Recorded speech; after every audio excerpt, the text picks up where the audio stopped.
Good evening, everyone. Okay. All right, we're good? We're good, sorry. Thank you, everybody, for joining us, and thank you for your patience. I appreciate everybody that made it out in person, those on their way, those online, we appreciate you.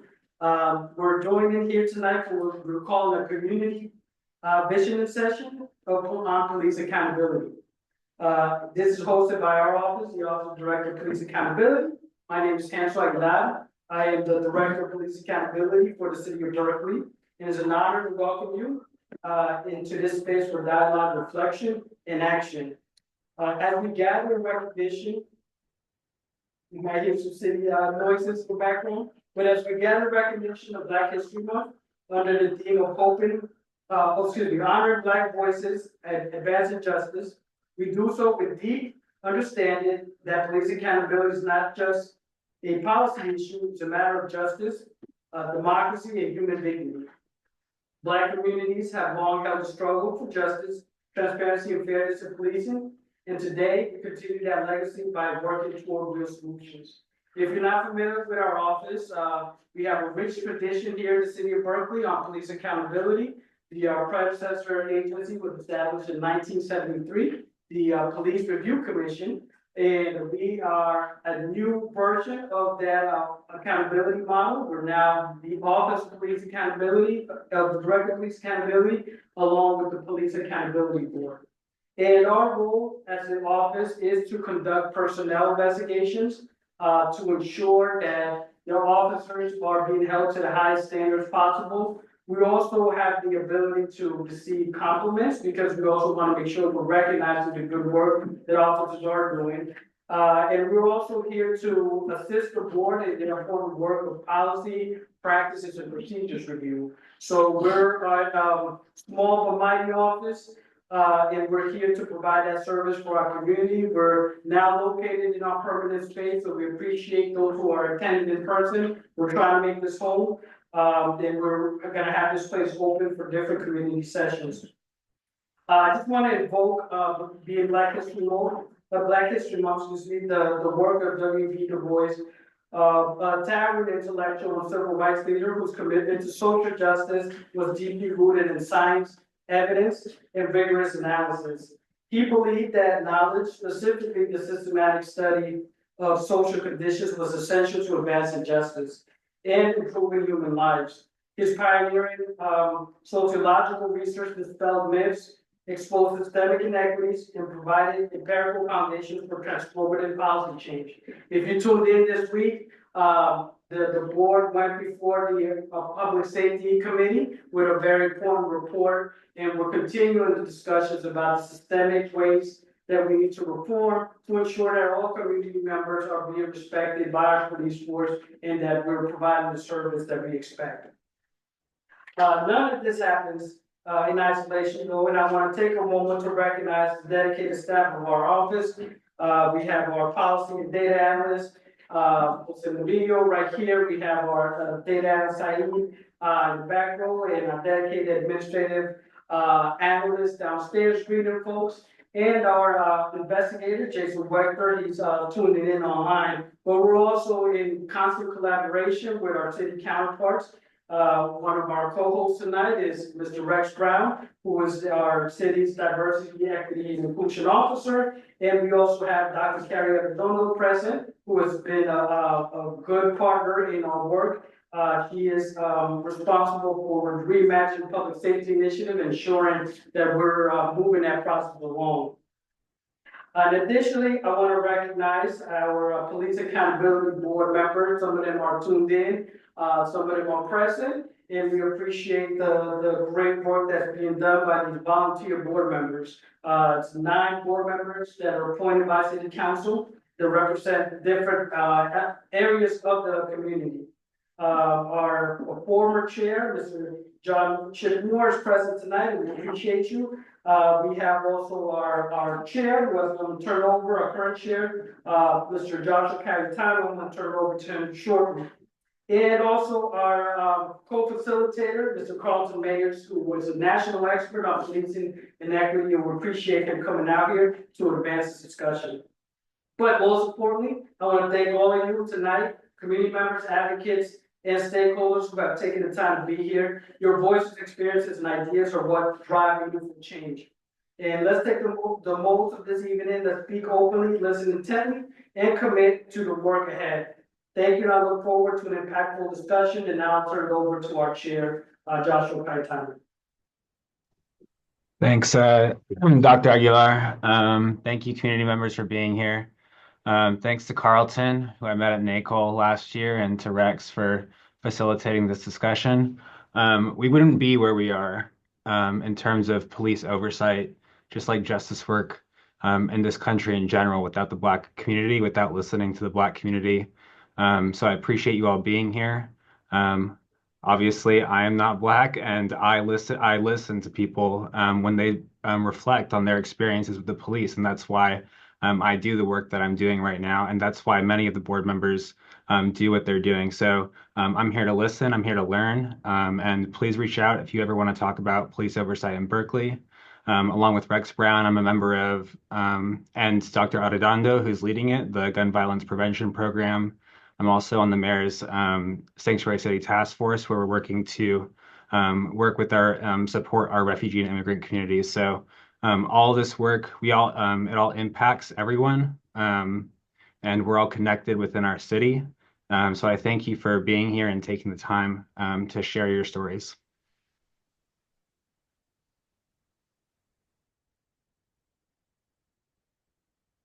I don't know who I'm kicking it off to. I guess I'll kick it back to Carlton. Is it Officer and Rex? Oh, okay. So, as you just heard, my name is Rex Brown. I'm the Diversity, Equity, and Inclusion Officer for the City of Berkeley. I have met many of you already, and look forward to seeing you again in this work. Today is a visioning session, right? We exist in a time of rapid change and landscape shifting. And it's really important that today we observe some ground rules in order to get the best possible thought available to each of us in a way that honors each of us. I like to tell people a hallmark of the work that I do is that the way in which we arrive at a destination, a policy, or an action is just as important as that thing itself. How we treat one another is important. So one of our primary ground rules, number one, is that we create a respectful space for one another to really express our viewpoint. Sometimes it takes time, right? Sometimes some of us have to think a little bit, and other times it comes rapid fire. But it's really necessary to express how we feel. And sometimes someone may have an opposing view, and that's okay. But it is really important for today, and this particular tool that we use will assist with that, is that we capture your thoughts, not someone else's. So no fixing, what somebody offers as their point of view is just that. So we want, as our ground rule number two, each of you to speak your own truth and your own experience. You are experts on who you are and what you have experienced. And it's really because of that we're able to have a police accountability board, an office of police accountability. So those are crucial elements. And while we do this, you're going to likely experience some discomfort, either in feelings that arise within or based on what someone else has said. That's okay, right? You wouldn't be here today if it wasn't truly important to you. I know that many of you have had horrific experiences, and some of you have had positive experiences. That is just a part of who we are and how we arrive here. whether it be us personally or our family members or friends. If we could listen for understanding, that allows us to fully express. Please make sure you get something to eat on your way in. And welcome. To listen for understanding of each other's perspectives. We spent a lot of time to get here today, to make it comfortable for you to be here. And we want to provide not just the courtesy, but that kind of human compassion that we extend to one another. If you could speak one at a time, that's another round that would make it easier. I know also this is the city of Berkeley, and I have met many who not only have done dissertations, but have written bestsellers on certain books. I get it, but you know, within the time that we have, it's really important that we hear each person's viewpoint. So we can't afford the kind of time for one person that is, you know, 5 or 10 minutes, and then others much significantly less. That just kind of doesn't work out, especially in the responses. It kind of skews some of the responses that we have.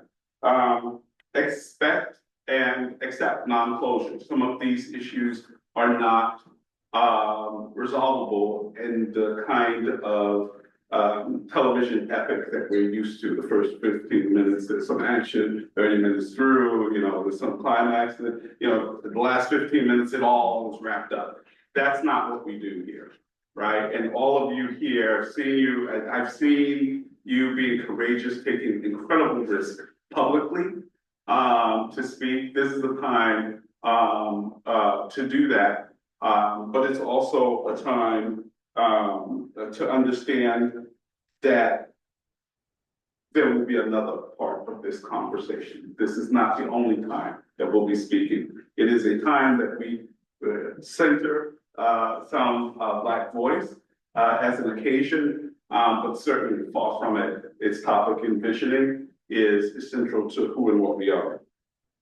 So your participation today is obviously completely optional. This is Berkeley, that's all.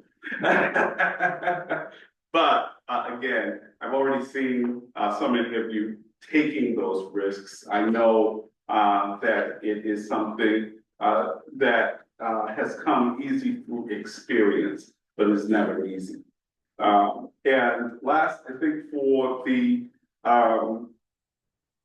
responses that you see in Mentimeter, Carlton's going to tell us a little bit more about this tool, but understand that the written portion, not what we say verbally here, but the written portion will be randomized and anonymized. But it's really important that that is not something that's traceable to a particular individual. So that's a component of what makes this evening work together well. So having said that, I think we're going to turn it over to you, Carlton, I think. But is there anything that I left out on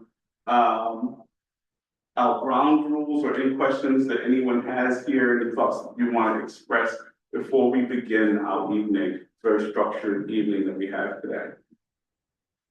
And anyone online that wants to comment? Okay. And for those of you who are here, sorry for those of you who are online, but again, help yourself to the food. If you feel like you want seconds, thirds, fourths, it's there. There's plenty of it. So thank you. Thank you very much, Rick. And well, good evening, everybody. How you doing? Yeah, very nice to be here. My name is Carlton T. Mayers II, Esquire. I'm a national public safety and policing reform expert. Been doing this work for over 15 years across the country. I think in the packet, it has like a short bio of me, so you can read up on my background there. I'm not gonna go into detail on that.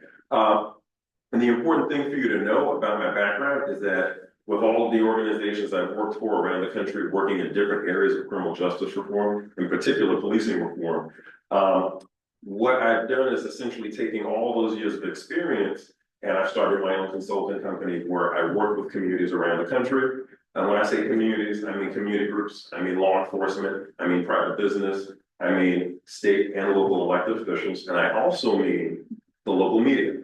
So I work with the different aspects of public safety in communities around the country on how they can break out of their silos and come together and work together to solve public safety challenges in a way that's authentic for their community. Not a one-size-fits-all approach, because that does not exist. Sorry, but it does not. We've tried with 21st century policing, law and order policing, et cetera, and every single time it does not work. What does work is when communities come together individually and say, this is what works for us based on our culture, our demographics, and our history. And so that's what we're going to go forward with, not what worked in another city that doesn't apply to us. So what I do is I work with communities on helping them come up with processes to be able to develop whatever it is that you want to see for public safety in your community. And so I do that through an approach that I developed called the Community Empowerment Centered Approach, and its vehicle called the CAP method. C stands for community empowerment, A stands for accountability, and T stands for transparency. Now, essentially, the crux of it is that community members, especially those who are living in neighborhoods where there's both high levels of crime, like community violence, youth-related issues, also reckless driving, etc.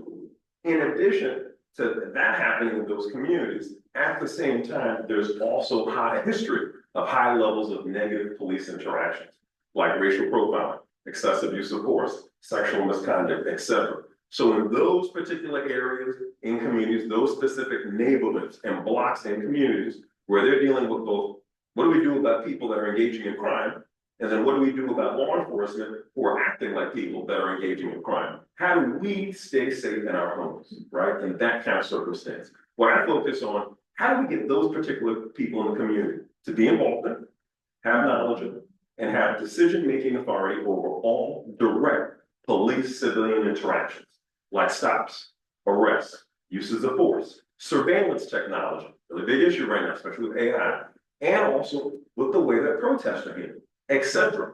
And the reason being is that the people closest to the problems are also the people closest to the solutions. So if we want to have long-term solutions for long-term problems, we have to make sure that the people that are the most directly impacted people when it comes to public safety are at the helm of decision-making, working with law enforcement, and I know there's some issues with that, but looking at our current environment that Rex referenced earlier, we're going to have to figure out some ways on how we're going to have to work with them and not work with them, right? And really making sure that that's authentic to your community, right? And making sure that we do this because by doing that, you're able to bring together not only law enforcement and community, but you're also able to bring together state and local elected officials. You're able to bring together private business. They're also a key player in public safety. You're also able to bring together the media, all of the different stakeholders coming together in their way for your particular community to say, this is how we're going to work together to solve public safety challenges and ensure police accountability as one community. And we do that through more so proactive rather than reactive strategies. So what we're going to do today, which is in line with what I just talked about, the community empowerment centered approach, is to use a process through technology, right? Woo, technology can be used for good things. Who would have thought, right? We're going to use interactive technology. That's an interesting sound. So is it just Oh, okay. I just want to make sure we're good. I was like, all right, that's what we sound. Heard that before. Okay. Okay. So we're going to be using technology, interactive technology called Mentimeter. Some of you might be familiar with it. I know that a lot of organizations, city government agencies, they tend to use Mentimeter for their staff meetings to make them more interactive. What we're going to be doing is actually using it to have a conversation around public safety and come up with some tangible solutions that work for your community, coming directly from the primary source, being y'all, the people that live in the community, not having a consultant come in and do their analysis, write up a report, give you the recommendations, and then, like it is in most cases, there's no movement, right? What we're doing is we're trying to come up with a process that's going to result in actionable, tangible, and workable solutions for your community. Okay, so I'm going to give you some instructions on how we're going to do that today. I think the first thing I need to do, for those on Zoom, I am going to right now just submitted a link in the chat. So if you click on that link, it's gonna take you directly to the page that you'll need to be able to submit answers. I'm gonna explain that in a minute, but I just wanna make sure you know that that chat is in the Zoom. I don't know if maybe one of the facilitators wants to put that in writing to make sure people see that. Okay, now for those of you who are here in person, it's gonna be a little bit different for how you're gonna engage in this process. So what I'm gonna need you to do, there should be a document on your table with a QR code. Now, I wanna make sure it's the right one. Is that the two documents with QR codes on the tables? Yeah. Or is it only one? Oh, If there's two, we gotta make sure they know which one to use. Yeah, so but the one that you need for this. Okay, there we go. So, if you have a cell phone, because this is what we're gonna do, we're gonna be using our Wi-Fi devices. So typically, when we have these kinds of discussions for community vision, strategy, et cetera, we usually use chalkboard, easel paper, whiteboard as our medium, right? Our way of writing down notes and talking about the discussion. We're actually gonna do something different today. We're gonna use Wi-Fi devices. We're gonna use technology. So if you have your cell phone, if you could use it to flash it over the QR code, so that way you can go directly to the response page. If you do not have a cell phone that you'd like to use, if you have a laptop or a tablet instead of a Wi-Fi device, on that same sheet of paper, you'll see that there's an 8-digit code. You'll have to go to www.m like Mary, EN like Nancy, TI.com. So that's www.menti.com. When you go to that page, you put in the 8-digit code and it will take you to the response page that everybody is on right now, or is about to be on. Any questions? And then alternatively, we have staff available, if you don't have a device, you can either feed us, we'll just raise your hand and feed us the answers, we'll answer it for you, or you can write it down on the page and we'll go ahead and answer it. And just, one more, we'll just go now, that this, community listening session is recorded. Right. Yep, and so thank you. And so that's why I first make sure that everybody is on the response page before I move forward with the rest of the instructions. So, okay, yeah, so raise your hand if you're already there. Thank you. Yeah, we have somebody to help. Thank you. You have a question as well? Oh, no, I do actually. Am I supposed to give a one-word answer or can I give a? Yeah, we're gonna talk about that in a minute, right now. Okay, I'll wait for you. But Yeah, thank But you. you're right, though, it's gonna, essentially, you're gonna have 2 minutes that you can keep on submitting as many answers as you want. And I'm gonna explain, it'll be limited to the number of characters like Twitter. You can only, but I'm about to explain that in a minute. Okay, good, thank you. Yeah, definitely. And also, are both of you good over here? It brought up mental use. Yeah, you're on stage. Okay, Yeah. so here it's just saying, you have to put in. Oh, no, I'm gonna, yeah, you're good for that. I'm gonna explain the rest of it. Oh. What? Yeah. Yeah.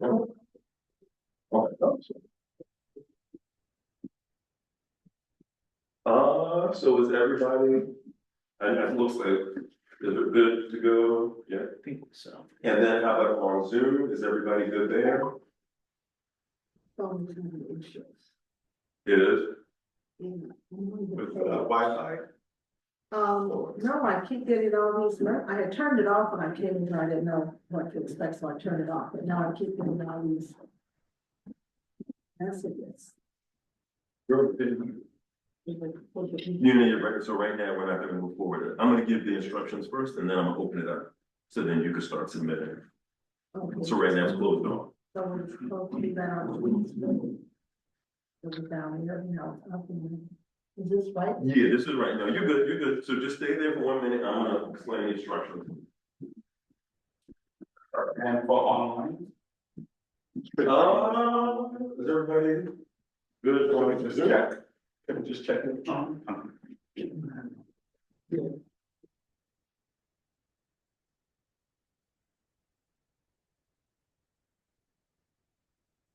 Yeah, they're good. Okay, all right. So, if everybody's on the same page now, so the way it works is, what you should be seeing is, as you can see here, you should have like it should say just one box for you to put a response. What I'm gonna do is, I'm right now, the response is off, so you're not able to submit any answers. Once I turn it on, I'm gonna put in 2 minutes for us to count down. And within that 2 minute period, see that one box on your screen? You're gonna be able to submit as many answers to the question.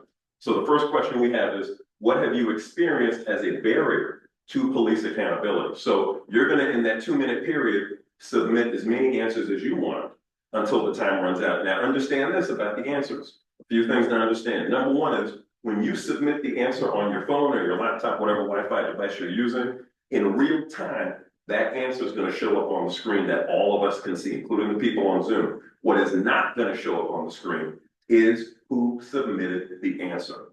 It's all anonymous. Okay, I want to make sure to emphasize that with you, because I know that in meetings like this, some people feel a little insecure with answering because, oh no, people might judge me, or the power disparity in the room, or whatever. That doesn't matter, because nobody knows who submits the answer. Okay, so you can be as candid as you want, as long as you're adhering to the ground rules that we discussed earlier, but please, be as candid as you want. One other thing to notice about this is that beyond, you're gonna see the responses, but not who submitted it. The bigger the words are on the screen, that means the more people submitted the same response. So when you see some words are bigger than others, that's what that's telling you. We'll talk about that when that comes up. The other thing I want you to take note of is that you're gonna be limited to the number of words or characters that you can submit per answer. So I believe it's 25 characters for that single box, which is equivalent to about 3 or 4 words. If you want to submit a longer response, there's an option where, if you see here, I don't know if I was able to show you, if you scroll down on that same screen you're looking at right now, with the one box response, if you scroll all the way down, you'll see at the bottom, will say open Q&A. That's an option you can use that if, let's say, there's a question that you want to ask, but we didn't get to it with the discussion, but you still want to kind of put it out there, put that question in there, and Hansel will, if we have time for it today, we'll respond. If not, we'll put it in the parking lot, and Hansel is going to respond to those questions at the next public accountability board meeting in the meeting notes. That's where you'll find the answers. That's only for whatever we didn't talk about today that you put in a question for the Q&A. Now, something else to know about the Q&A. Let's say that you just want to get your perspective out there and you were not able to with the conversation. You can put a comment as well in there just to make sure we capture your perspective. It allows up to 200 characters for the Q&A, so you can actually put a full sentence, which is different than what we're going to be doing here. We can only do like 3 or 4 words. So just to let you know, if you want to put a bit more in there, you can just scroll down, click on Q&A, click on new question, and then you can submit it that way. And we'll make sure it's captured in here and that we respond to it. One last thing before we start is this. You see the heart and the thumbs up? So if you like the question, or you like the response, you like the conversation that we're having related to the responses, please click on the thumbs up just to let us know. So we can, just for like data collection and purposes, we know how you feel about this. The other thing is, if you love it, you're like, oh no, this is it. Then please click on the hearts. And you can click on those things as many times as you want. I know maybe some of you heard about Periscope. I know that a lot of the young people know about that. They just click, click, click, click, and it's just hearts and all kind of emojis and stuff going on everywhere. So this is kind of, in that spirit, but we're also kind of gauging how you feel about things. So, okay, any questions before we start on the instructions? Everybody clear on how to use Mentimeter and stuff for this? Okay, how about on Zoom? Does anybody have any questions? We're good. We're good? Okay, so we know that the question is, I'm gonna take this off. What have you experienced as a barrier to police accountability? We got 2 minutes, so I'm gonna let y'all send your responses for the next 2 minutes, and then when it's done, we're gonna come back and have a conversation about it, all right?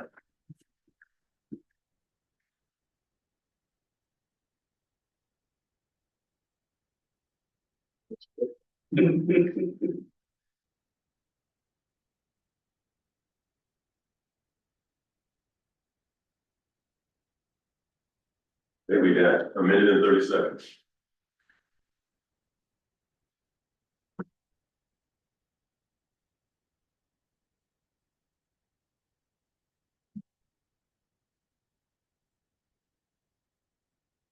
You want to say what play music now? Oh, they want people to focus, they don't want to be distracted.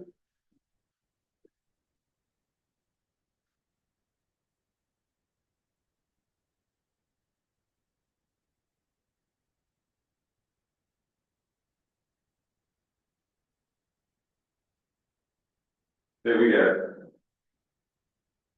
50 seconds.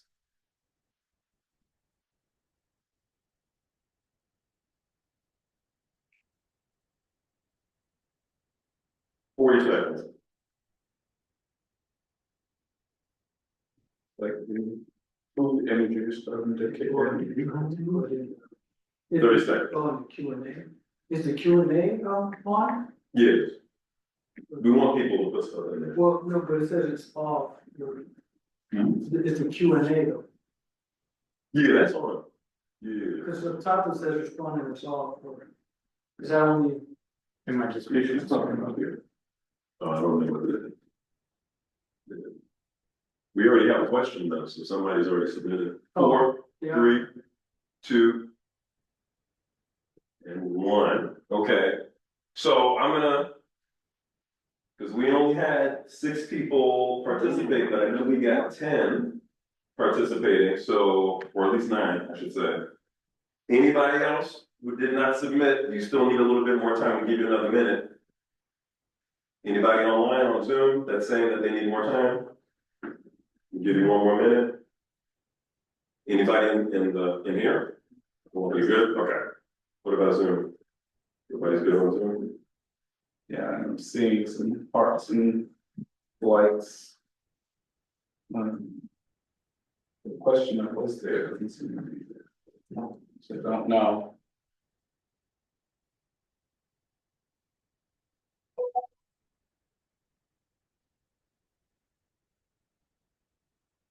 So everybody on Zoom is good? They didn't say that they were still working on it? We don't see any. No, okay, so everybody on Zoom, we're gonna assume that you're good with what's been submitted.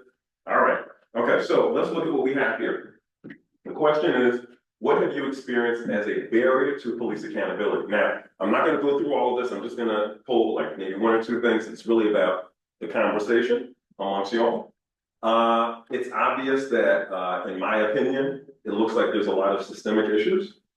For instance, power issues, resistance to change, no availability, police unions, voters, police themselves. To me, this is all issues around systems, institutions, the way they operate. The fact, what I'm seeing here is that it's not working. There's a lot of issues around power, around availability, resistance to change, maybe procedural issues, protocols, practices, and ultimately culture, right? Now that's just me from an outside view, looking at what's been submitted. I'm gonna throw it to Rex. Yeah, I can see that there is some internalized focus as well. There seems to be some fear there. And I think that while it's police unions, power issues external, I think there may, based on that, it's the internal dynamics of how police work. So there's a difference between external interaction with the community and the internal interaction. So I'm seeing that there might be some differentiation there in thinking, but I see pretty high up there. Fear, they all seem about the same kind of size. I think just an outside but notable addition. But definitely the police came up. Oh, One on one, so that's Yeah. definitely a barrier. Yeah, I'm surprised it wasn't, it didn't come up as a larger word anyway, but I don't know what's going on with that. And so, I don't know if people can see, yeah, I don't think they can. So what we'll do from here is throw it to the audience at this point. You heard from me and Rex about what we see here. Y'all the ones, some of you, that submitted this answer. I know other ones on Zoom also submitted answers. It's your community. What do you think about what you're seeing here, or maybe something that should have been up here that's not on here? Let's hear it from you. What do you think? All right. My name is Andrea. I work with the City of Berkeley Mental Health Division. I'm an assistant management analyst. And so I guess I'm also thinking about what's really going on now in social media, and particularly with the new Trump administration and their dismantling of DEI. So my question is, which I already think I know. I do feel as if excluding and removing DEI, it will I know it's gonna affect the African American community because we do need more cultural competency training. I think between not just the police, but within the community as well. So I'm just concerned that with all this stuff that's going on with the immediate dismantling of diversity, equity, and inclusion, it's gonna put a lot of fear in people.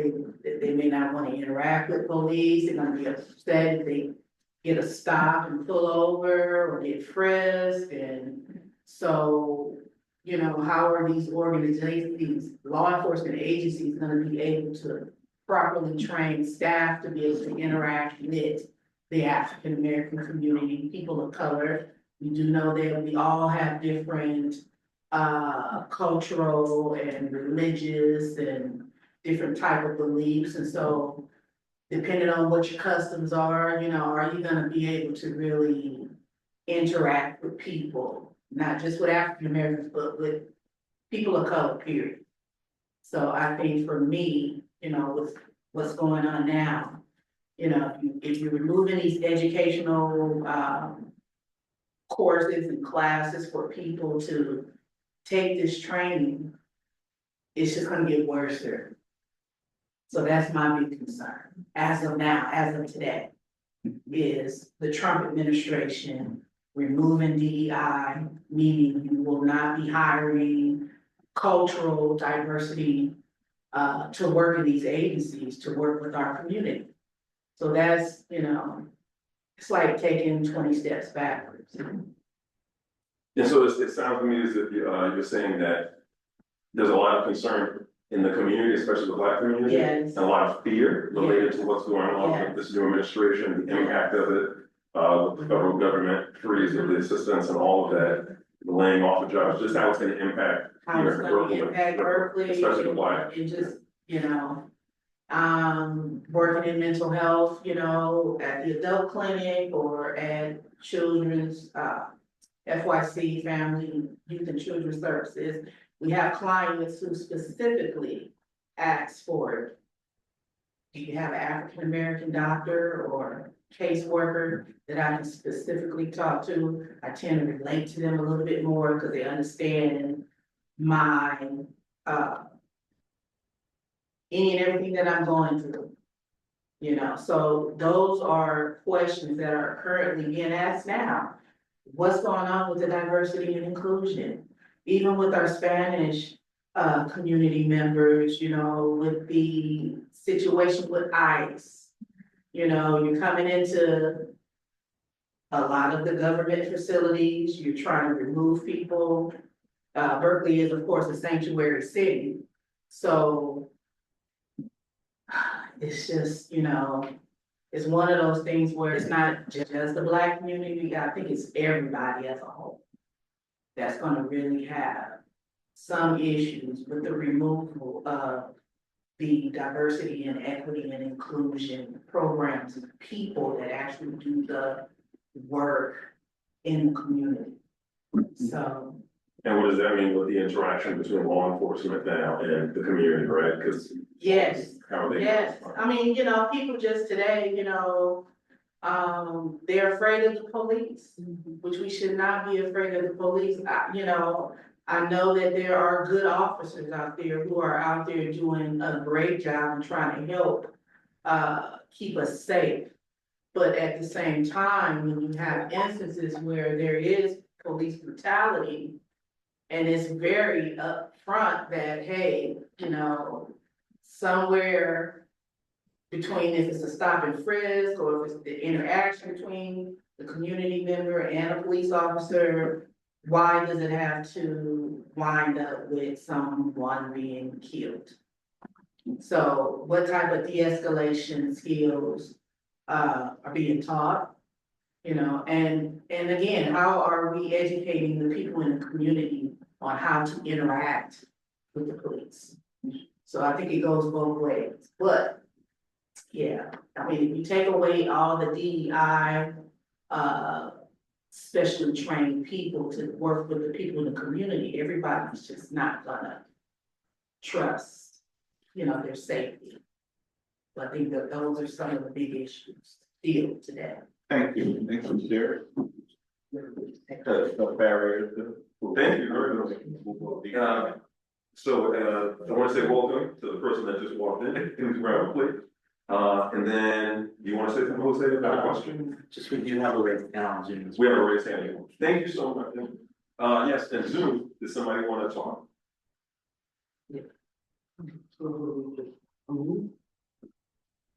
Just give us a second for technical logistics here. Just need to acknowledge.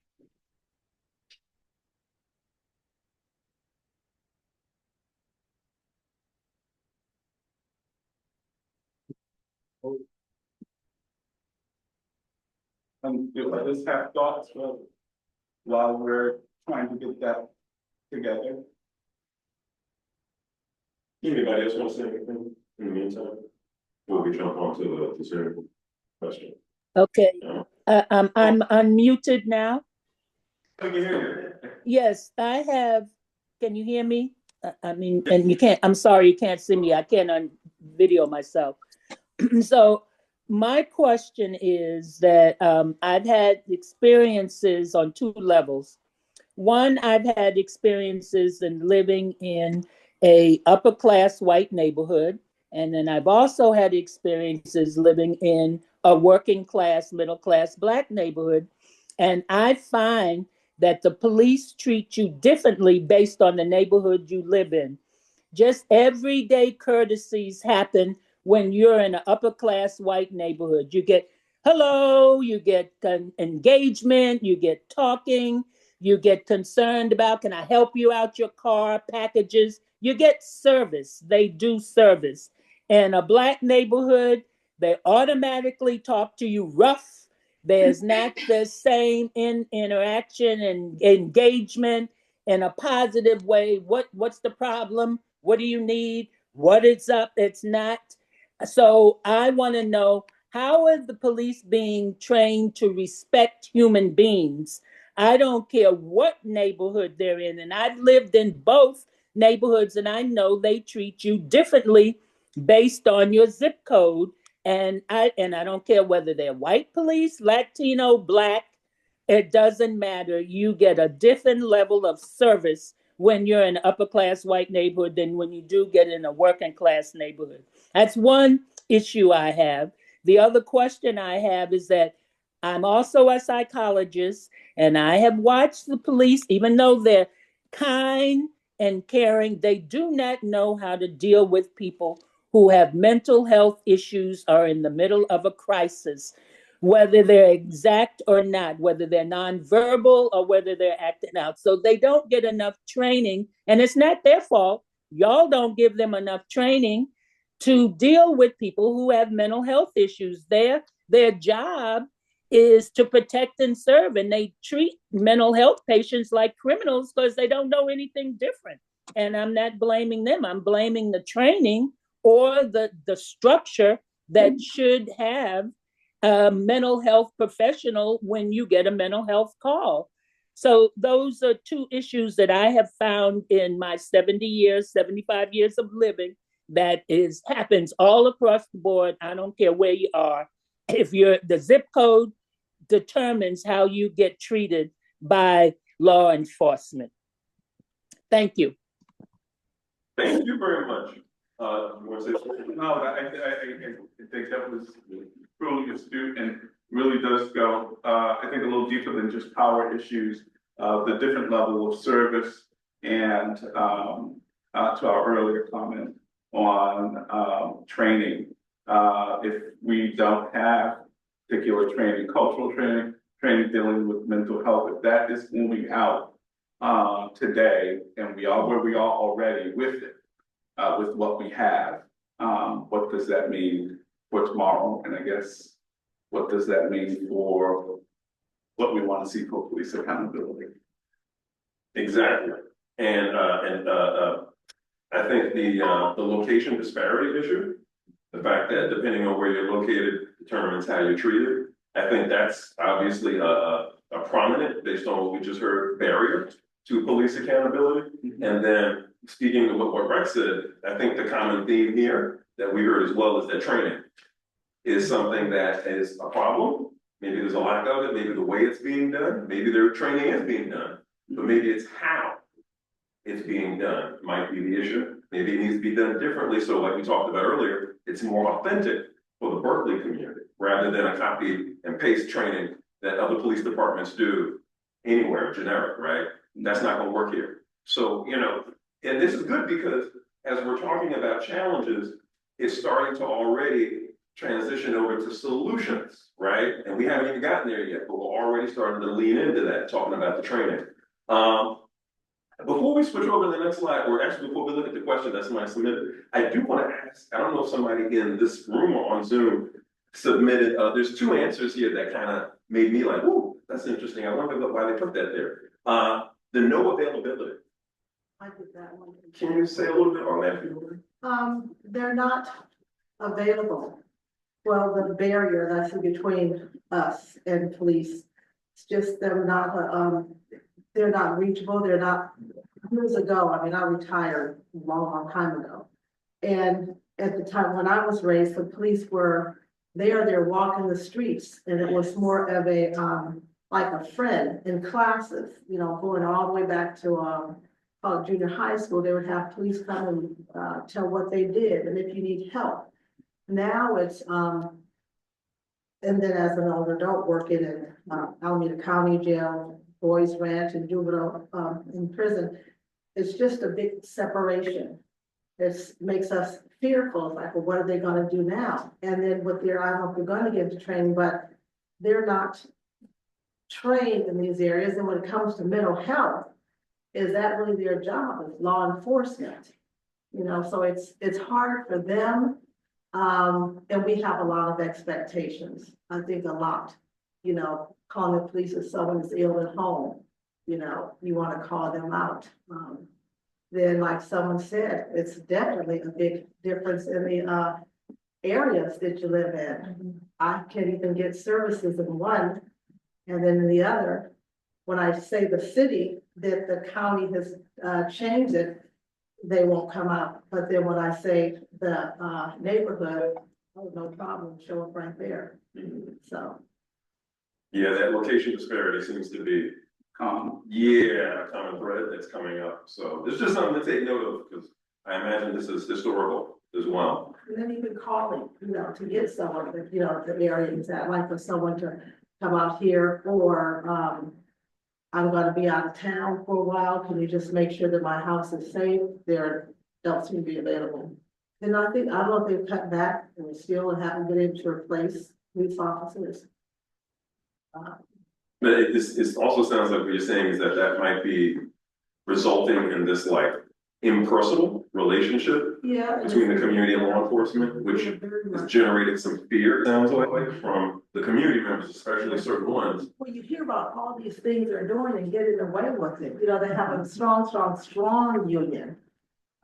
So whatever they do, they're protected by their union. And now they're saying it's changing where you can't go from one to another. You can't work in Oakland, get fired for discrimination and go right down to the next city, Berkeley. Because they say they don't do that, but I saw I think she was a chief in Oakland, and I think it was New Orleans.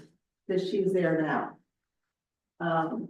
So, And part of Berkeley is that they established what they call a specialized care unit or a mobile crisis unit in which the community members do prefer to have come and assist them, especially if they're doing a 5150 for a family member, someone that's having a crisis.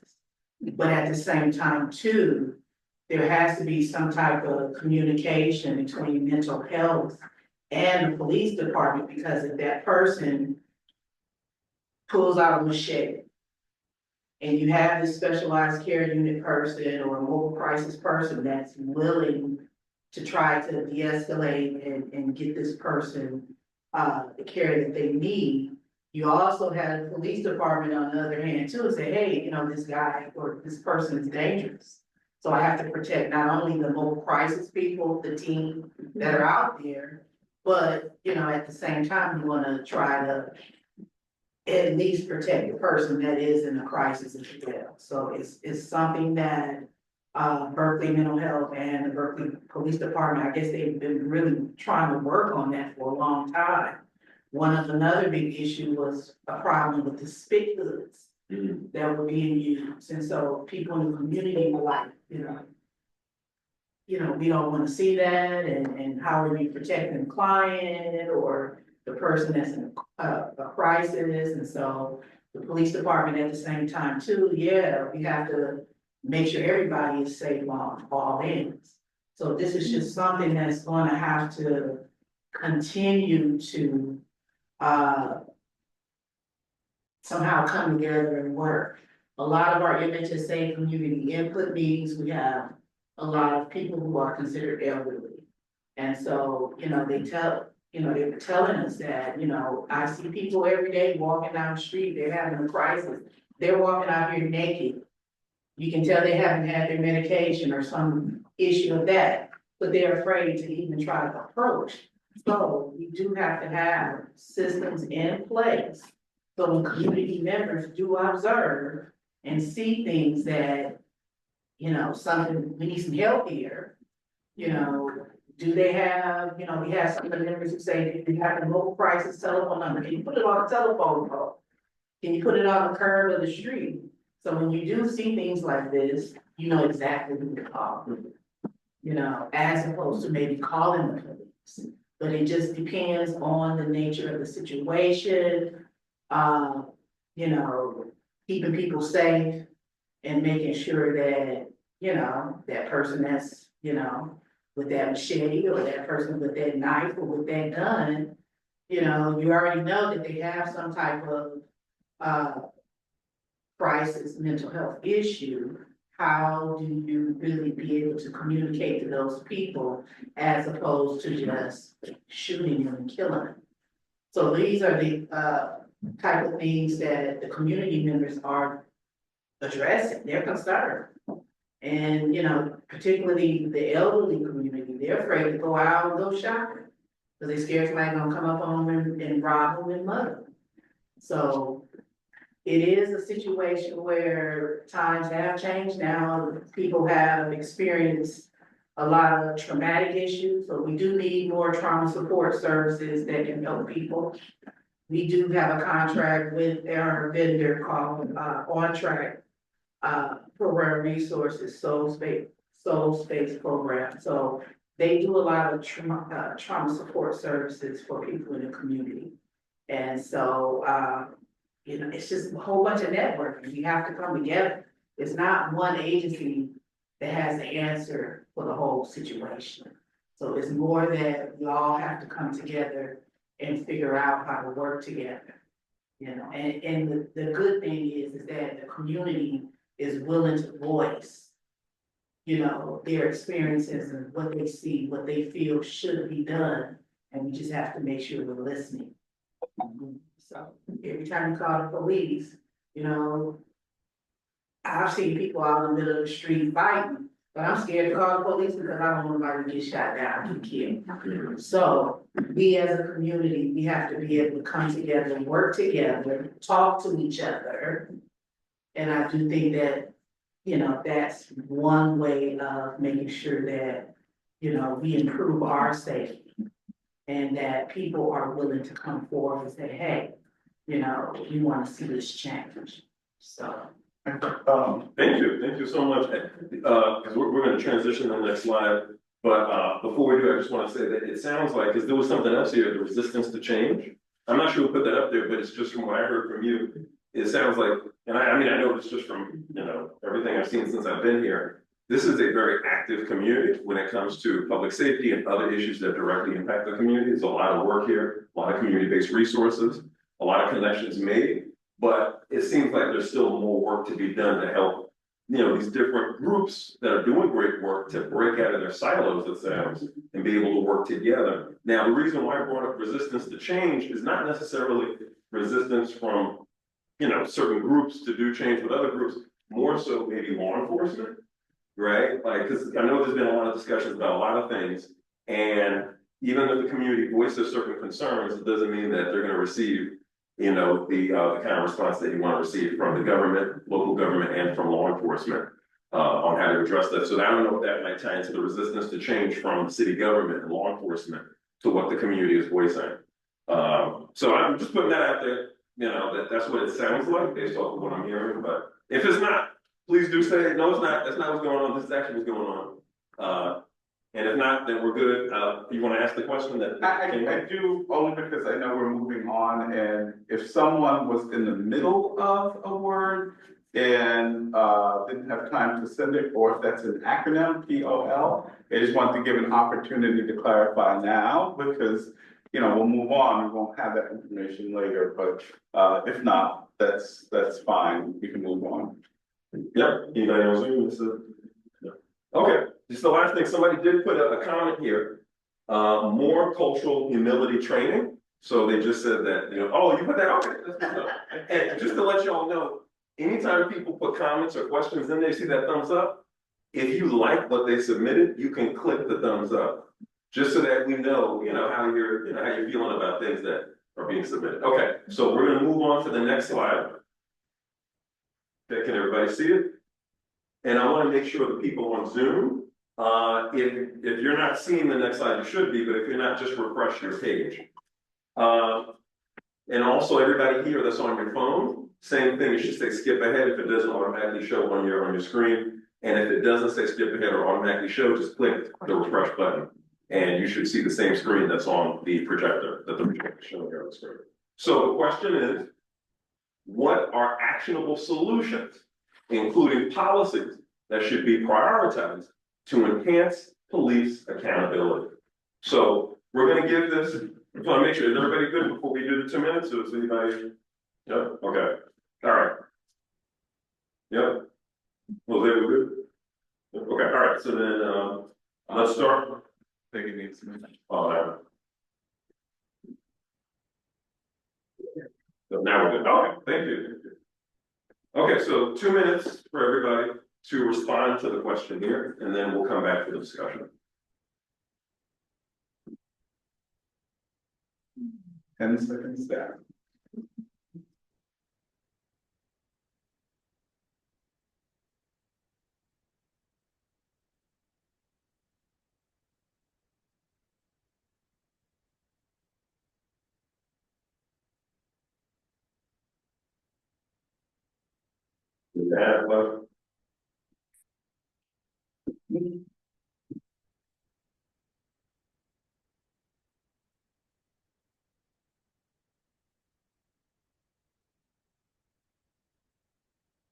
The answers are coming hot and heavy. So I've been thinking about this for a while. I think it's pretty evident.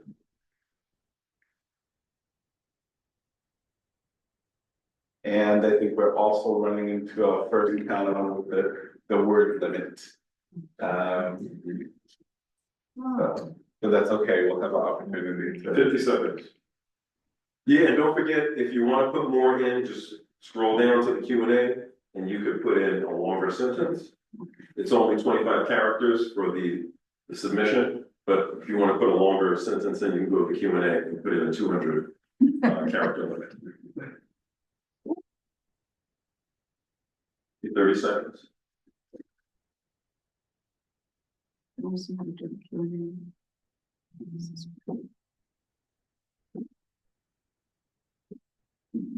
the same way so far. Sure.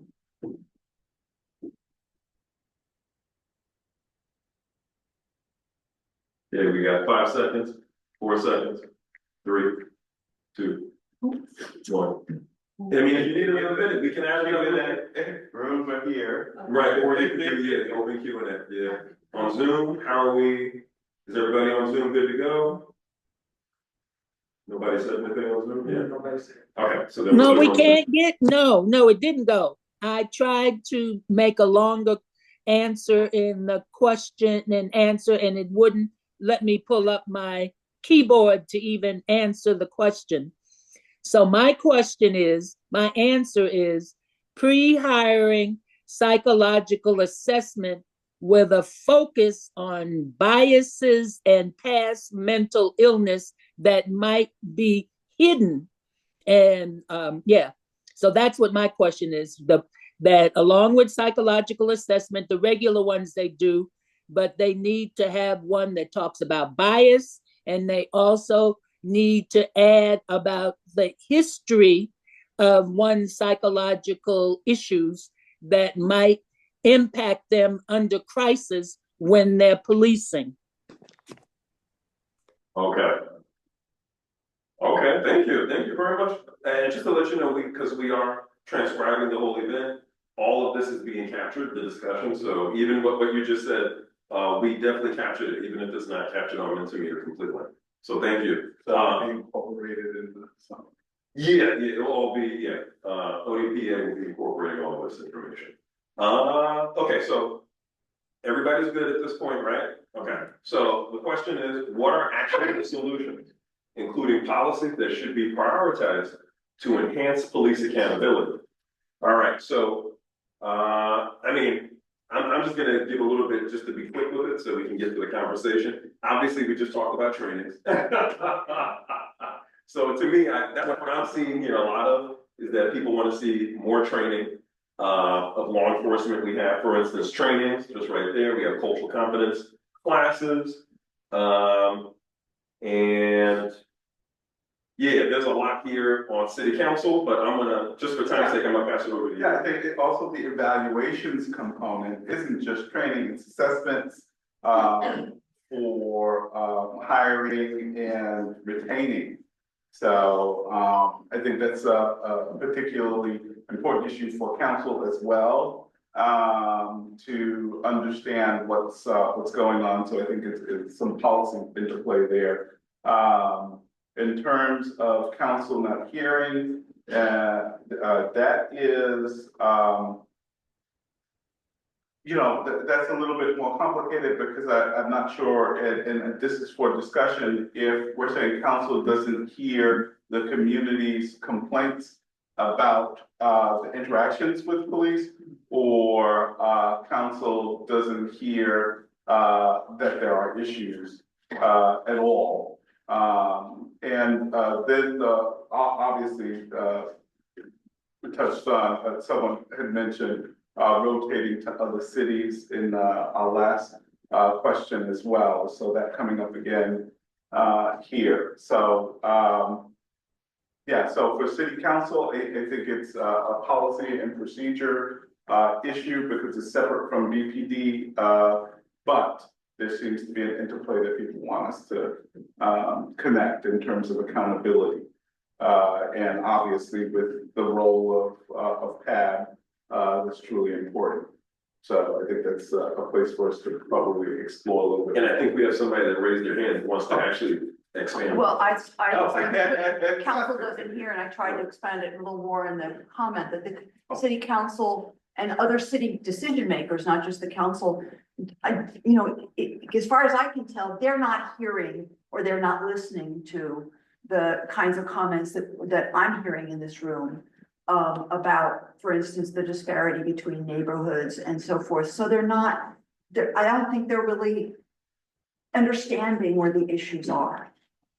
And, thank you. I just want to comment on a couple things that were said in the room. I think, working government on both ends of the clinician, as well as a provider to support, the entities. I think we've been conditioned so long historically, it's like community and systems are not collaborating together well enough. And it's because it's like that barrier, and it's like as important as the statement was made on the call, is that the biases, right? As a provider, for so long, I didn't recognize my own biases, and it was really impactful that I didn't recognize that. And so being able to implement that conversation and a safe space for our community as well as for our colleagues, because we don't welcome it enough in the rooms for emotionally safe spaces to come into the places within. So imagine not welcome those spaces amongst colleagues. Imagine when you're going to be a provider and give a service to others. That means we're doing the service to our community members as well as doing the service to ourselves. So we continue to see these ongoing cycles that are not getting anywhere. Like we want to be solution focused, but the barriers are that we're not recognizing and implementing the appropriate resources, because again, we going back to what feels comfortable and versus looking at the systemic issues that we're experiencing, hearing what the community is saying, and also recognizing what we can do differently, right? It's not about what we have done wrong, it's about what happens now and what happens moving forward. And we're gonna continue to feel this resistance because we are not being heard. We get in the clashes from our community members, like we're not doing enough, and when we come to the conversation, well, what does enough look like? Can you measure that out for me? Can you quantify that for me? And we feel stuck because it's like, oh, I've done this enough, and it's like we go back into that, what feels comfortable, complaining and talking about the problems instead of pushing and migrating to solutions. So I think it's collectively implementing and practicing and ongoing, like these are conversations that doesn't just need to happen today, but it needs to happen throughout the year among systems as well as community members, and coming into a space to feel safe, but it's uncomfortable enough to grow out of those spaces, so we won't continue to go back to those cycles. So it sounds like what you're saying is that you need to, like, Berkeley needs to really change how they go about, like direct service providers, the systems through the government and nonprofit, working with those who are directly impacted, those in need. And it's more of a collaboration process versus I know what I know and I'm gonna make a decision, like I'm the parent, you the child concept, right? And you hush me up really quick, but it's like coming together to the table and hearing individuals out, right? In a non-biased way, but we gotta check our biases first, right? In order to receive what the community members saying. Right, and so like making sure that even the direct service providers are checking their bias, not only, because I know we talked a lot about like law enforcement with like the location disparity and all, but this is even taking it to the next level when we talk about systemic change and like systemic challenges, even with direct service providers as well, that can come up and cause issues. So, yeah, that's excellent. Thank you so much. Yes. We got 2 comments from Sylvia. Okay, all right, yeah. And which one were you doing as well? Good, yeah, no, Okay, thank you. So one comment says a rotation of officers from high crime areas to low crime areas of 3 to 5 years. And another participant says, thanks all, I appreciate the conversation. That's a replace Berkeley resident. Okay, the first one, what was the first one? Rotation of officers from high crime areas to low crime areas of 3 to 5 years. Will every 3 to 5 years rotate those officers who are working in areas considered high crime? You're asking for me? I think that's what that is. And if you want to elaborate on that, please raise your hand icon and we can unmute. Let me see. Let's do a second. Yeah, now we just gotta get them. Yeah, here it's me again. Yeah. Me again. Yes, because police officers are people too. And working in a high crime area for 5 or 10 years is sure burnout, as we see in Oakland. So officers need to be rotated. They need to be, I don't know whether it's a pay differential or whatever it is. But if you've worked in a high crime area for 3 to 5 years, you deserve to go to a low crime area and rest a little bit, regroup, not have such an intensive job all day, every day, because I've done police ride-alongs. So, and I know that they're different in different areas. So I think in order to preserve your officers, since, you know, staffing is always an issue, you need to rotate them in the areas over a period of time. So all of them, all the officers need to be rotated. And also the other thing, since I'm on voice, is that policy changes need to be changed, but community needs to be involved in the policy changes too. So those are my two things, and thank you for hearing me. Thank you. Yes. I just really want to I understand what she's stating is that is burnout prevention, because again, when you're working in high conflict areas, the vicarious trauma is surreal. So how are the officers being relieved? Because it's like going into a boxing ring, getting beat up every single day, go home to your families and deal with your own personal issues and get thrown back in the boxing ring. So it's like, because at this point in time, their attention span is about this short, their capacity to respond back is very low, their tolerance level is low, so they're not rotating, they're not getting the appropriate self-care that they need to take care to do this complex work. It shows in the outcome of high, police officers' behaviors. We see it, so they're not addressing this internal issue. We feel it as a community. Very well, thank you. Well, that was one I wrote. I didn't think it went through, but the rotate to other cities. What the lady was saying, it's like ditto, because you have a lot of these officers that might be sitting in San Ramon or Danville, where there's just not a lot of stuff going on. But if you make it a priority every couple of months, but there may be a problem with that out here going from one county to another, but within the city. Within, not the city, what am I trying to say? Like if you are in an area, like within a county, in Contra Costa County, or within Alameda County, you have some areas where there's not a lot of activity, some is just constant, so I think that would help out for officers to see that. And also the, let's see, what actual solutions, with code competency on a regular basis. You start and you have the psych test, and all that other stuff going on, even the physical agility, but continue that every maybe year or so. You have to take a class in code competency and then work in the area and have these officers spend time kind of going off. Yeah, I'm done. Oh, yeah. So there's two things I want to say about what was just said there. One thing is the rotations. So this speaks to when we talk about trauma, the impact of trauma on human beings. So something that we talk a lot about are people that live in marginalized communities, historically marginalized communities, and the trauma that they've been dealing with, generation to generational trauma, the ACEs trauma, all of that stuff, right? Individual community level. What we don't tend to talk about is the fact that law enforcement officers who are patrolling those same neighborhoods and are exposed to what they see. A lot of times when there's something really horrendous and egregious that happens, the first people on the scene are law enforcement. So they're the very first ones to see all of that. And then, just like what was said, they are then expected to go back home, do your regular thing like we all do, and then get back to work the next day and be ready to do your best performance. And that's just not human. That's not realistic for anybody, especially with the kind of stuff that is going on in some of these traumatized communities. And so it is very important to understand that there has to be ways that we can address the trauma, not only of the community members, but also the law enforcement who are patrolling those communities, because they're both dealing with the same trauma, right? And that's something that when we talk about how can we transmutate the engagement with law enforcement and community, especially directly impacted community, one way to do it is to find where are those commonalities that we're not seeing, but we are still experiencing. Mm-hmm. And trauma has a lot to do with that when we're talking about public safety. Yeah.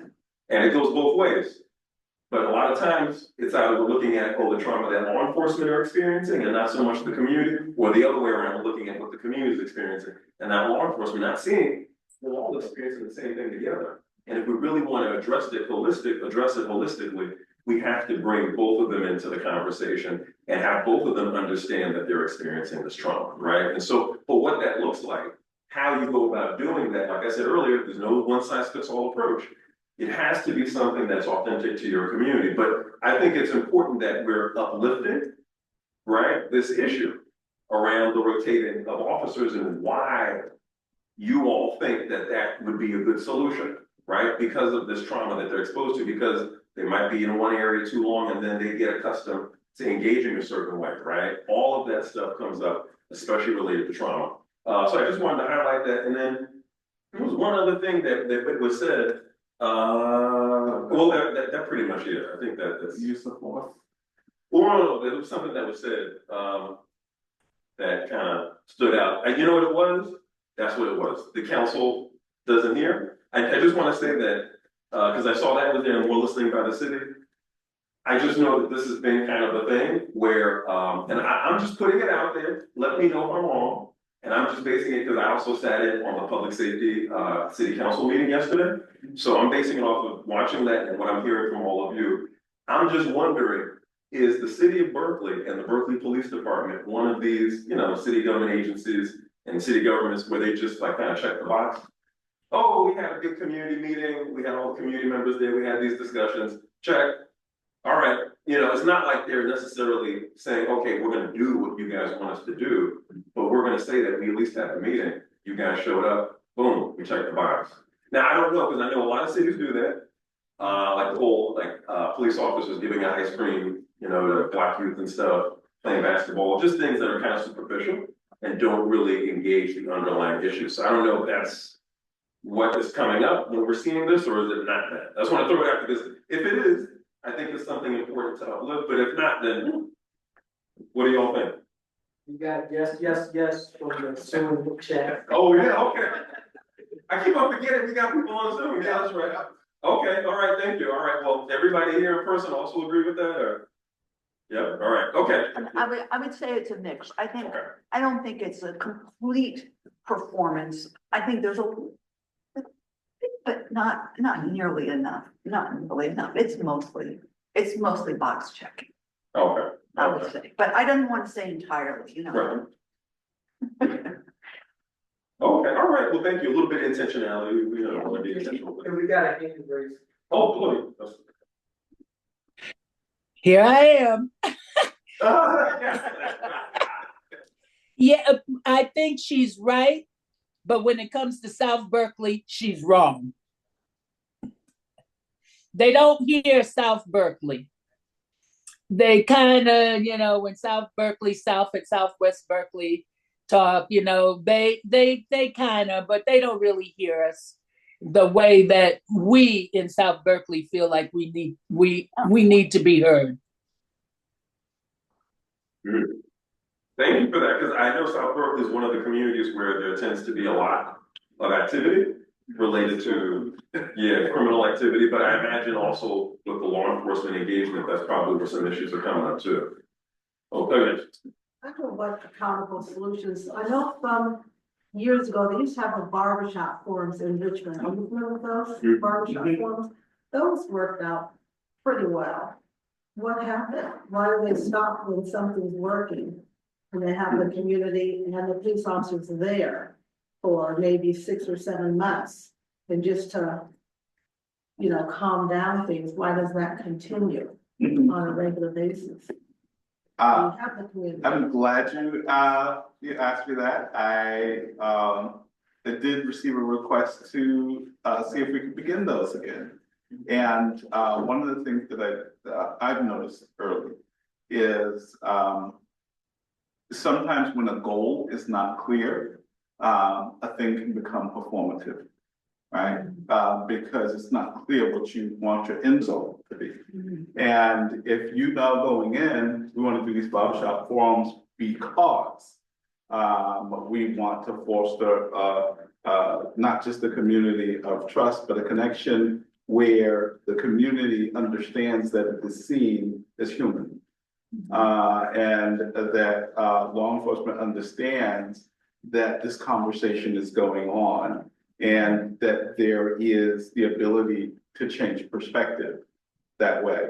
Sometimes people say, well, I did it, right? I did it for 6 months and that's it. But really, when you know that your goal is much longer than that, right? You recognize that this is something that needs to be nurtured and fed continuously. Yeah. So, and I think that perhaps, when we look at actionable solutions and we make recommendations, we have to factor those like in so that when city council sees it, if they understand, oh, this is a commitment for a longer period of time than just 6 months or election. Thank you, Captain. Were there any questions in the Q&A from this one?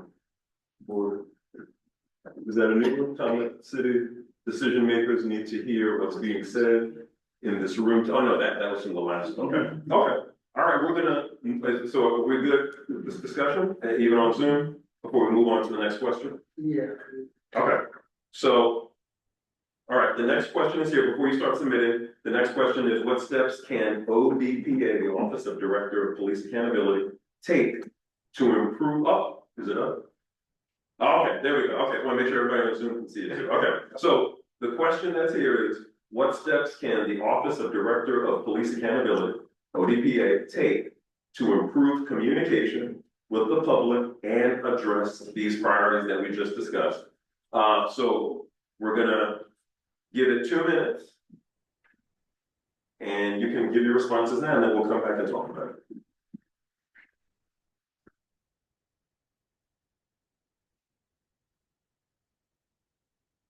Don't forget to click on the hearts and the thumbs if you're liking the discussion. I'm you know, I heard somebody say yes, yes, yes. I'm like, where's that thumb? A heart sign at? Is the red that it's been clicked or the? Oh, no. I'm not sure how it's gonna look on here. Usually when it's being clicked, it's shaded.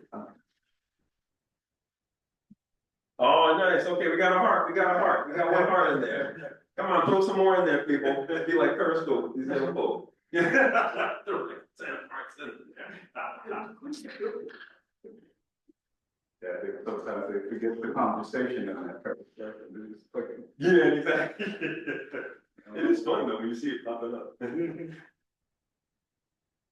Okay, we got a minute. I haven't seen any responses yet. No responses about ODPA? Don't forget, this is ODPA's event. Someone was very creative. Yeah. Too. Okay. Conversations like this. Okay, excellent. So if there's anything you want to say to ODPA, and make sure they don't know who you are, right? This is your opportunity to do that. You got 34 seconds. There we go. Good one. We got a raised hand, just so you know. Okay. Yeah, once we get out of this. We didn't miss it from the last question, did we? 20 seconds. All right, 20 seconds. Nobody wants to say anything else about ODPA and what they could do to better the situation? Typing, but. Interesting. 7 seconds. 6, 5, 4, 3, 2, and 1. Okay. So I know we have one hand up in the Zoom, and we only got 2 responses on this, which is surprising considering the last discussion, the last slide, and we got a bunch of responses and a really excellent conversation. And the responses are very similar. Yes.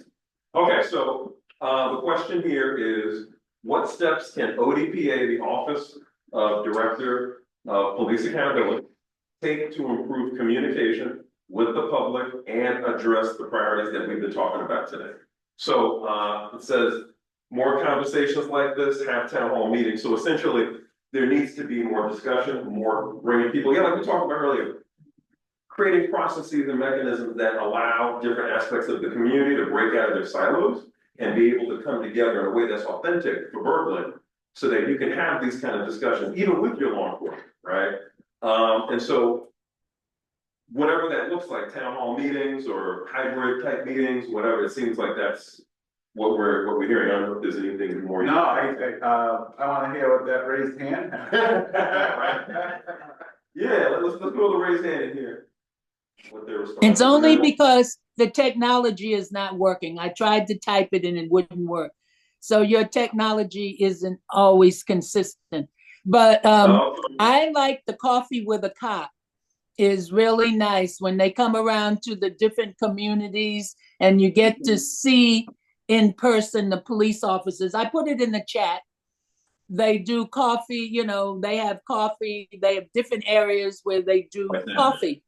And I think that's very good because you get to see the policeman who's on your beat and you get to know them and you can engage with them over a cup of coffee when it's not a crisis. It's not anything going on. It's just, you know, chatting with people. So I think that humanizes them for the community. So more of those intimate neighborhood chats, I think, would be very good for communication. So more community engagement, sounds like. Does anybody else want to say for the ODPA, what ODPA can do to improve the communication with the public? I remember, when I was younger, my younger brother, he played, soccer with Oakland Pal. So I'm wondering, you know, can we bring some of those programs back, especially if you're trying to reach the younger generation to deter them from crime and getting into trouble and things of that nature. So I remember when I was young, they used to have all of these different programs for young people to participate in, and the kids loved it. You know, they, you know, saw a positive image of the police department, and they felt as if the police department cared about them. So I think that that's one of the things that we have to start pushing, is that, hey, you know, we're here not only to serve you, but we're here to help you and make sure that you're safe. And kids love that stuff. So I don't know. I haven't heard or seen a PAL program. Wow. Long time. And I'm 53. So we're talking, I was like 10, 12. Right. And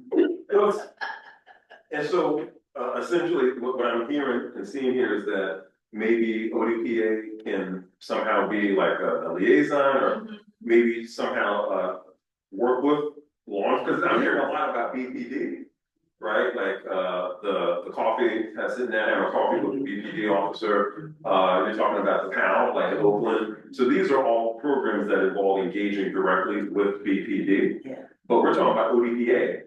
So I'm wondering if maybe what people are saying is, well, ODPA can maybe play a role in bringing together community and law enforcement through these kinds of meet and greets or meetings of different sorts in different ways, so that people in law enforcement can come together more so proactively, like before an incident happens rather than after an incident happens, and now let's have a talk about it, right?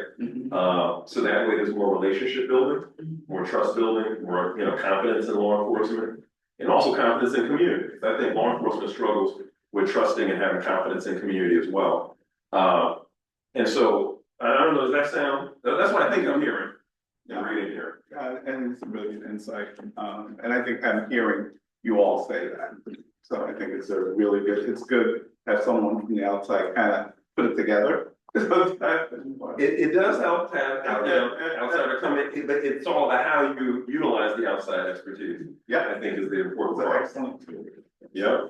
Okay, you know, it definitely is. Now, there was one other thing I was gonna say about this. Did you want to say something? Well, I don't know if you saw that comment. Oh, okay, we have another comment here. Okay, big obstacle for ODPA that BPD and city manager and city council don't listen to the Police Accountability Board and ODPA.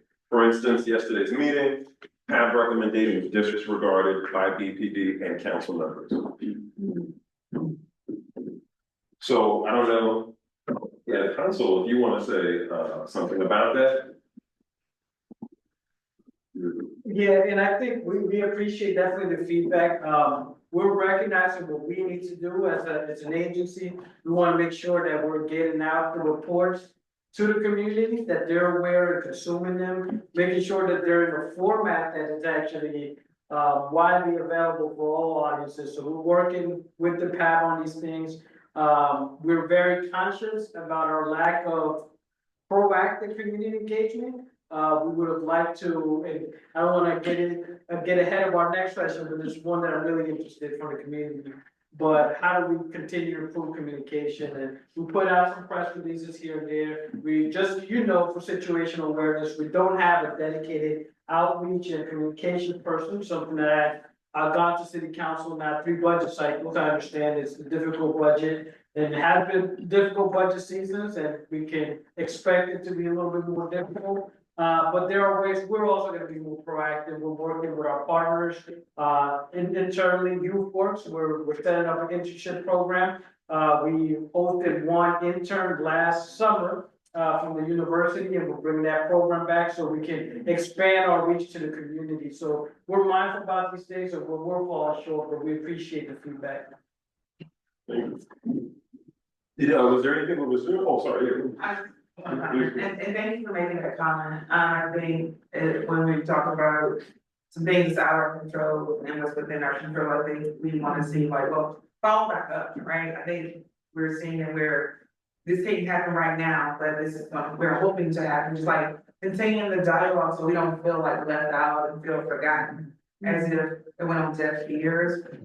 And I say that a lot because I work with different city officials across East Coast and West Coast, and I think when we're having these dialogues that it's like, what happens to follow up, right? It's like, I heard you today, and it's like 8 months later, and there's no follow-up, no course back to the community. So as we want to continue to build those trusts and sustain those relationships, it's like, again, it's like it's a give and take on both ends. It's like we feel the pressure all around. So it's like, what can we do differently to continue to move forward? And it's just like a simple follow-up, like, hey, we're having just a pop-up meeting, like, we did not forget, we're experiencing barriers, like, it's not an excuse, but it's like, okay, this is the reality, this is very realistic with us, and we're still working in progress, because something that blocks everybody's way at some point in time, but it's just like a simple follow-up will help the community build trusted within systems, right, different agencies, know that you're trying, right, and also have the community too, be accountable, so, okay, well,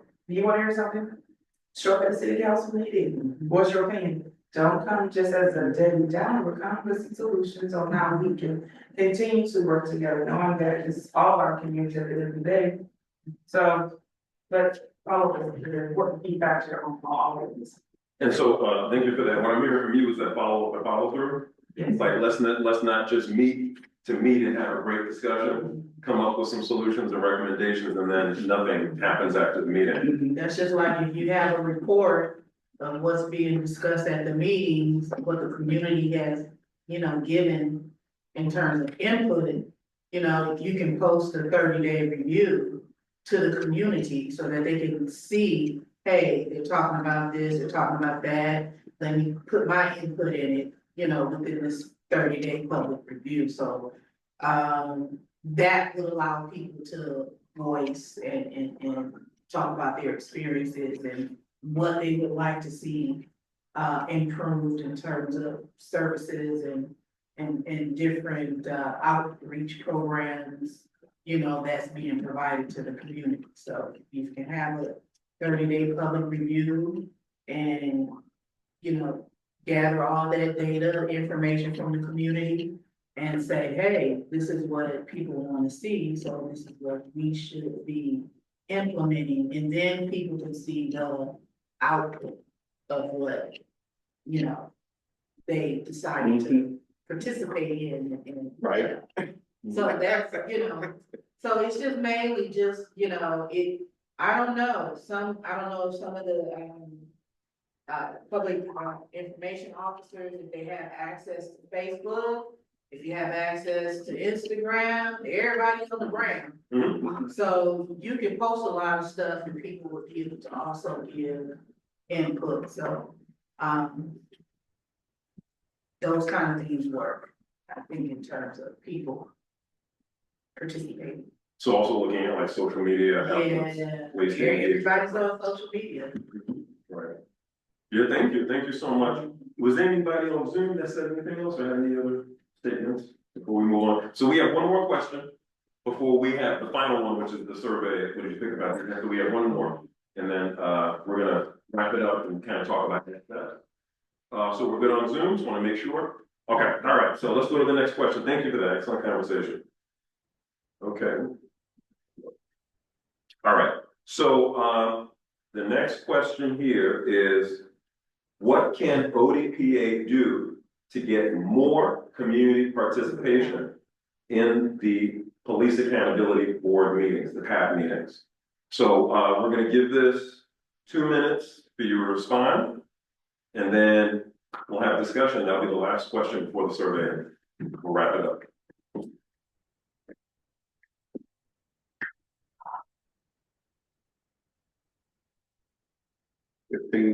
15 seconds then.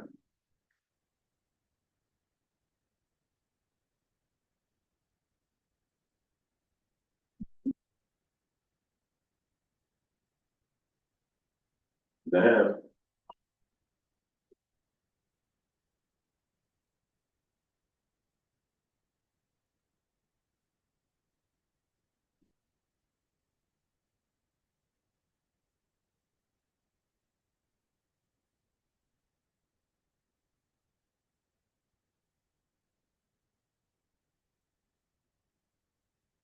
Yeah, all right, and thumbs up, no response though, so. That's a good thing. That's a question. There we go. Yeah, if you need help, please raise your hand, we have people here to help.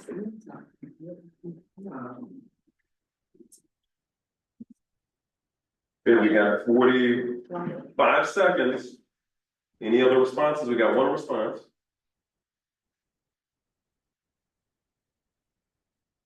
Okay, well, come in. There we go. Can you make,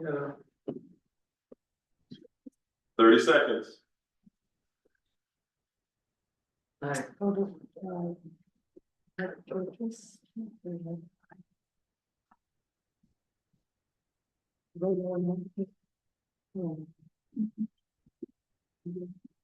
alright.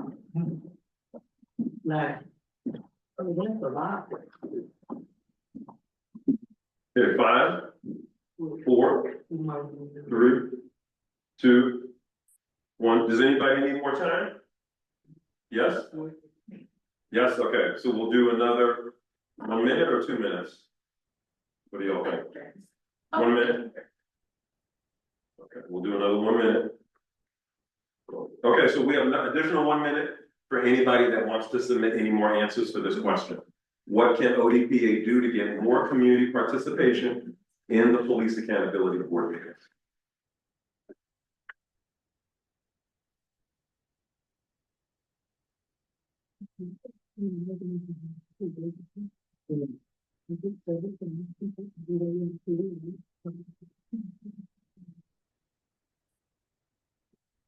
Thirty seconds.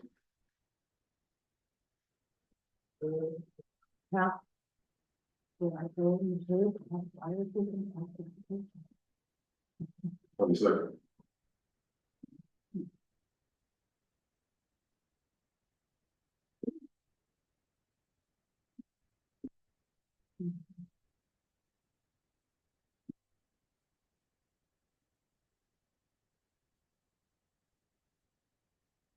All right, time is up. So everybody is good with their submissions, even on Zoom?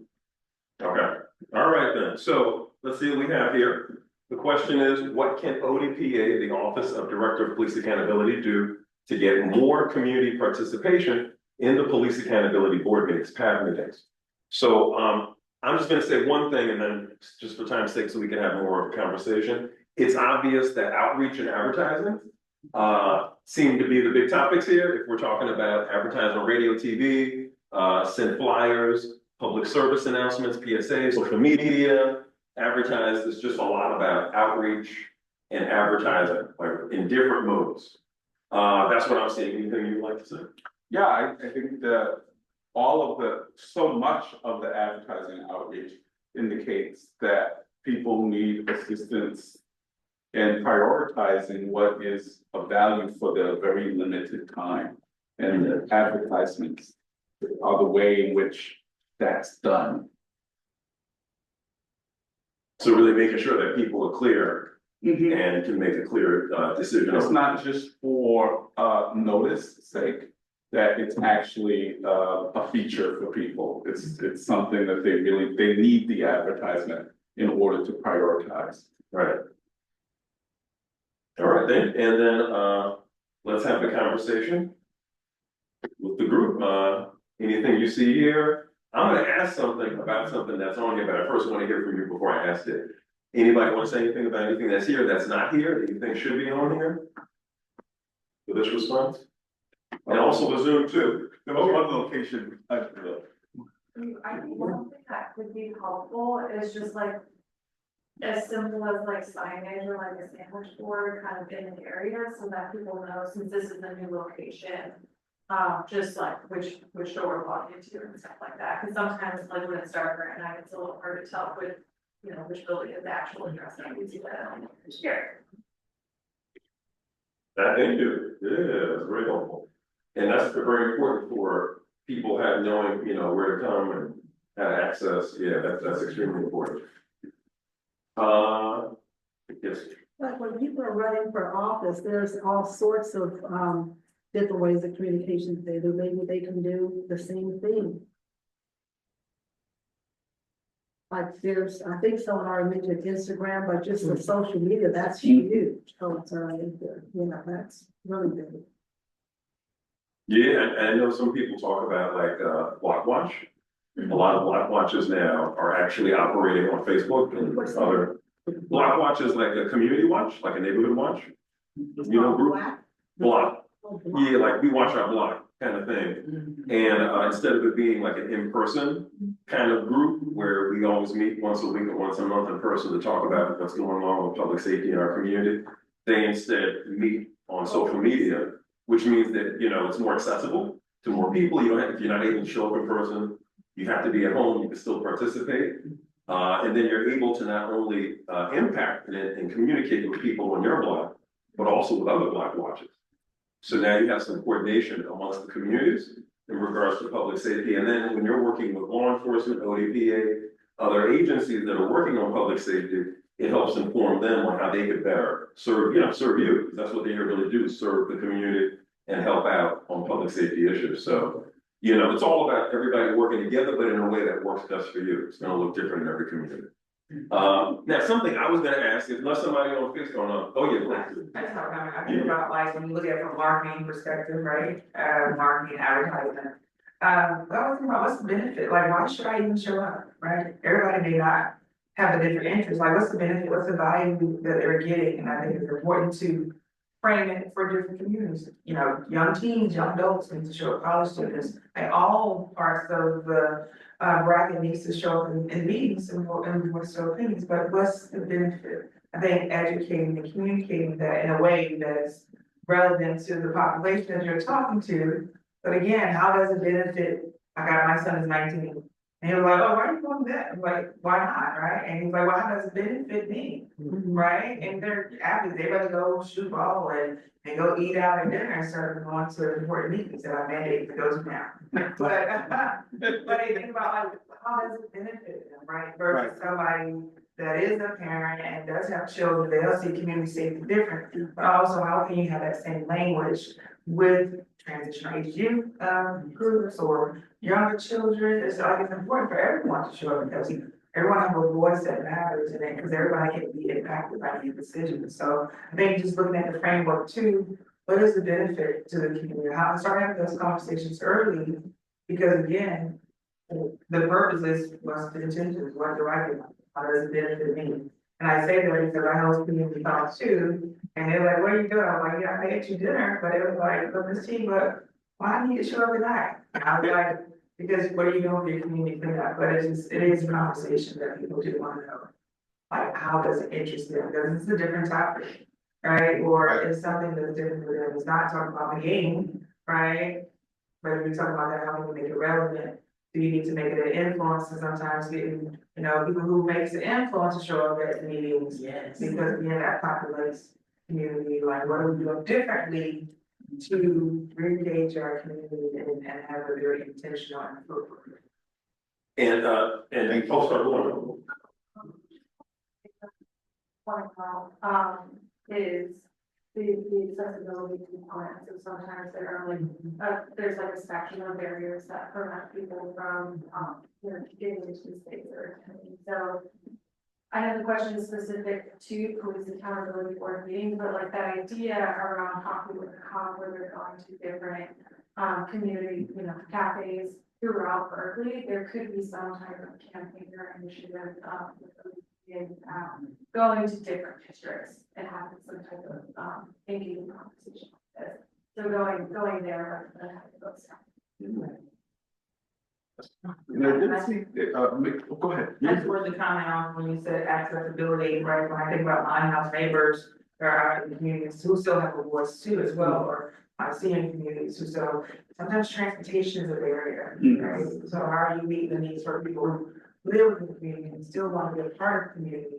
But because it's a barrier of just getting to this location, right? They may not have bus fare, do I pay for this ticket? So think about those conversations too. What are the barriers? What are the assessments? That's being done to assess Black people out there not really being here in this conversation to those neighborhoods that you see not really showing up. And it sounds like that, what both of you were saying about the accessibility piece and actually holding different kind of community events for ODPA, maybe hosting it, putting it on in different parts of the community. I think that speaks to what we talked about earlier with the location disparities, right? Just knowing that certain locations get certain kind of treatment different than other locations. If that's what's going on, and it seems like that is what's going on here historically, well, then maybe doing events in different areas like that are going to allow people in the community to say, oh, I don't have to travel that thing, just walk outside and walk over. That might be very insightful, because by doing that and doing it in different locations, you're going to get different data. That's going to continue to speak more to what we talked about today and continue to build on that, where now you can actually see what the different dynamics are. This is how it's different in this part of the neighborhood, from that part of the neighborhood, from that. Why do we know that? Because we were there. We spoke directly to the primary source, the people that live in the community, and we got the information directly from them on this. And so that's what it sounds like, what I'm kind of trying to bring it all together from previous time.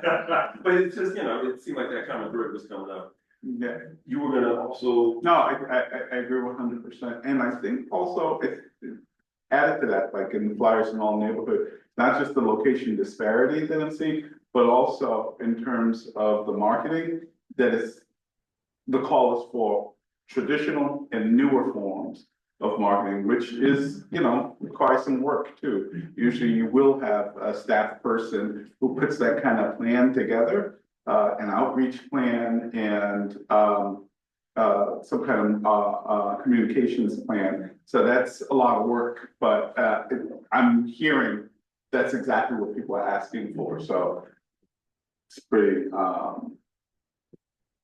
yeah, it seems like it's a question that pretty much has elicited a lot of confirming suspicions. And so there's just two things real quick. One I want to highlight, I do want to ask just because I just don't know, because I don't live here, is meet at SB Senior Center. Can somebody just kind of expound upon, because that's like very, very specific. What's going on with the SB Senior Center? Like, why is that a good place to meet at? Because you have people from all across the community. You have South Berkeley Senior Center, you have North Berkeley Senior Center. Believe it or not, they frequent those facilities because they have different type of art classes, or they have different type of dance classes, and that's their space, a safe space for them to get together, be in the community, give input on, about, services and things of that nature. So those agencies are very important to the community because people go there for the information. And so we have a lot of our Mental Health Services Act, our MHSA meetings there. We have our MHSA Advisory Committee, members meetings there. The City of Berkeley Mental Health also hosts, May is Mental Health Month, so we do a lot of community events within those different senior centers, and so we get a lot of people that come because not only do you bring in vendors who have information about Bonita House, all the wellness centers in Berkeley, people come to get that information. You know, you have people doing poetry and singing, we have food. So anytime you talk about food, we got some food, people are coming. So Yeah. those senior centers are very important because it allows our seniors to stay active in their communities and know what's going on within their communities. You know, so, yeah. Do you think that it's essentially like a center that's bringing together different It's aspects like of the the community, like a gathering. one-stop shop kind of? Yeah, it's like a gathering place for people to come, and like I said, they know that they're safe there. And so you have people there that care about their well-being, and they build relationships, they build friendships with each other there. And the staff that work there in those centers.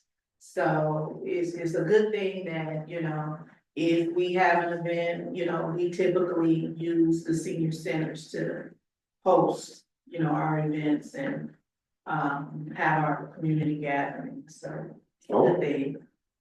Yeah. Yeah, thank you. So essentially, it's like, I just had it in my head, not just a one-stop shop, but it's an area where everybody in the community or different people in the community can come together and engage in pro-social activities. Yes. So things that actually can encourage, like you said, building relationship, learning about different resources in the community that people could use, maybe they didn't know about before. And a lot of those people are retired community members who have worked with the city, who have worked with the county, who have worked in all these different agencies. And, you know, it's still there, just because they're older, doesn't mean that that line is not functioning, they're still functioning. And they still feel as if they can make a difference. So I think that that's the key, and the most important thing is that they know that they are making a difference to the community. So, you know, we gotta support them and help them too. Right. Yeah, thank you. And if I may, in this, the center where we're driving around, that I showed you the South Berkeley Senior. Oh, yeah, that's all. So I'm being a good tour guide.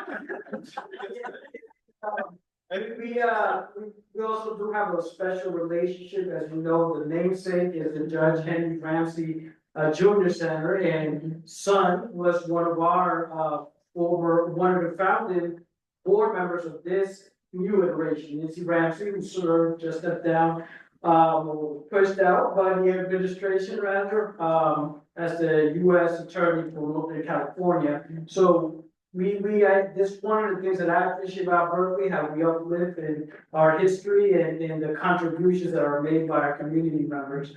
But for us, as a body, I think we have that unique relationship to that center because of this namesake. And we also did do our 50th anniversary last year at that center in recognition of that history. Yeah, thank you. I didn't realize it was the same because okay, let's do that, it all connects. Thank you. Anybody on Zoom that wanted to say anything, or anybody else here before we go to the survey and wrap it up? Okay, I do want to say one last thing to you all, and this is just me taking off the facilitator hat and putting on my national subject matter expert hat. So something I saw here that I've also been hearing from today's conversation, I want to focus on this. In the comment, it says, encourage police participation in spaces such as this. One thing that is a growing trend right now across the country on the local level, Tucson, Arizona actually has been doing really good work on this, and I spoke to their police and community about it a few months ago, so it is legitimate, and I don't know if you're already doing this in Berkeley, actually incorporating community members, especially directly impacted community members, into mandatory law enforcement officer trainings, specifically trainings that have to do with direct police civilian interactions like implicit bias training, de-escalation training, crisis intervention techniques training, right? Cultural sensitivity trainings. These are all trainings that law enforcement receive around the country that have to do with them engaging with people in the community. The problem is that when they do these trainings, it's police training police. And police train police to watch out for hands. Hands are dangerous, right? That's why they're always like, where your hands at, where your hands at? So when they go into these interactions, it's from a place of fear rather than a place of confidence, a place of relationship, a place of trust, right? And so that's why a lot of times you see law enforcement use force or engage in a very incivil way because they're afraid. I don't care how big they are, they're scared, okay? And so what research has shown is that when you incorporate civilians into those particular trainings, and it's not just having them sit there and watch the training and not engage. No, like we talked about the check the box thing, we're not talking about that. We're talking about we're being trained alongside these new recruits and these in-service officers so that when you're doing a role play, hands-on scenario-based, traffic stop situation, we get to see people acted out as role players, and then we get to talk about it. Okay, we see what you did, now we better understand why you engage in that practice during traffic stops. But if you just change this one thing, it won't come off as if you're targeting a specific group of people, right? Law enforcement don't hear that because there's nobody in the room to raise that issue, okay? So this idea of if this is our community and we are all in this together, then we all need to be trained together. So that way when law enforcement are in the street dealing with stuff, and sometimes they're coming from a lived experience where they've never dealt with that before. Instead of them engaging out of a place of fear, they'll reference, wait a minute, I remember that training, but blah, blah, blah. And they told me that in these kind of situations, a lot of times people are doing this because of something else, not because of what I think. So let me try to come at them based on the recommendations that were raised by the community members in the training and see how that plays out rather than what I usually want to do, which is, wrap you up, all that. And we're seeing a change. Because when people are in these trainings and they get that reference in their brain, it's like muscle memory. The more you do it, it comes in, it actually kicks in when it's time for it to actually kick in. So I don't know what Berkeley's doing, but I know Chicago, where I'm at, I'm currently in talks with Chicago PD, and they are starting to incorporate civilians into their new recruits trainings. Tucson, Arizona, they are known to be the gold standard around the country. PERF, the Police Executive Research Forum, the think tank for all law enforcement in the country, they put out a report 2 years ago saying that what Tucson, Arizona is doing is the gold standard for trainings for all law enforcement around the country. They need to start incorporating civilians into the trainings and having them be hands-on, scenario-based, and involve role playing. That's what they said. And they put out a report laying that out. So, this is, I know with the new administration, we're going to get some regression, which we talked about, but on the local level, you have direct contact with your law enforcement, not the president. You get to talk to them. You get to say, this is why this is important. Let's try it out. Let's do a pilot program. And you know what? You might actually get that because of your own relationships with your police.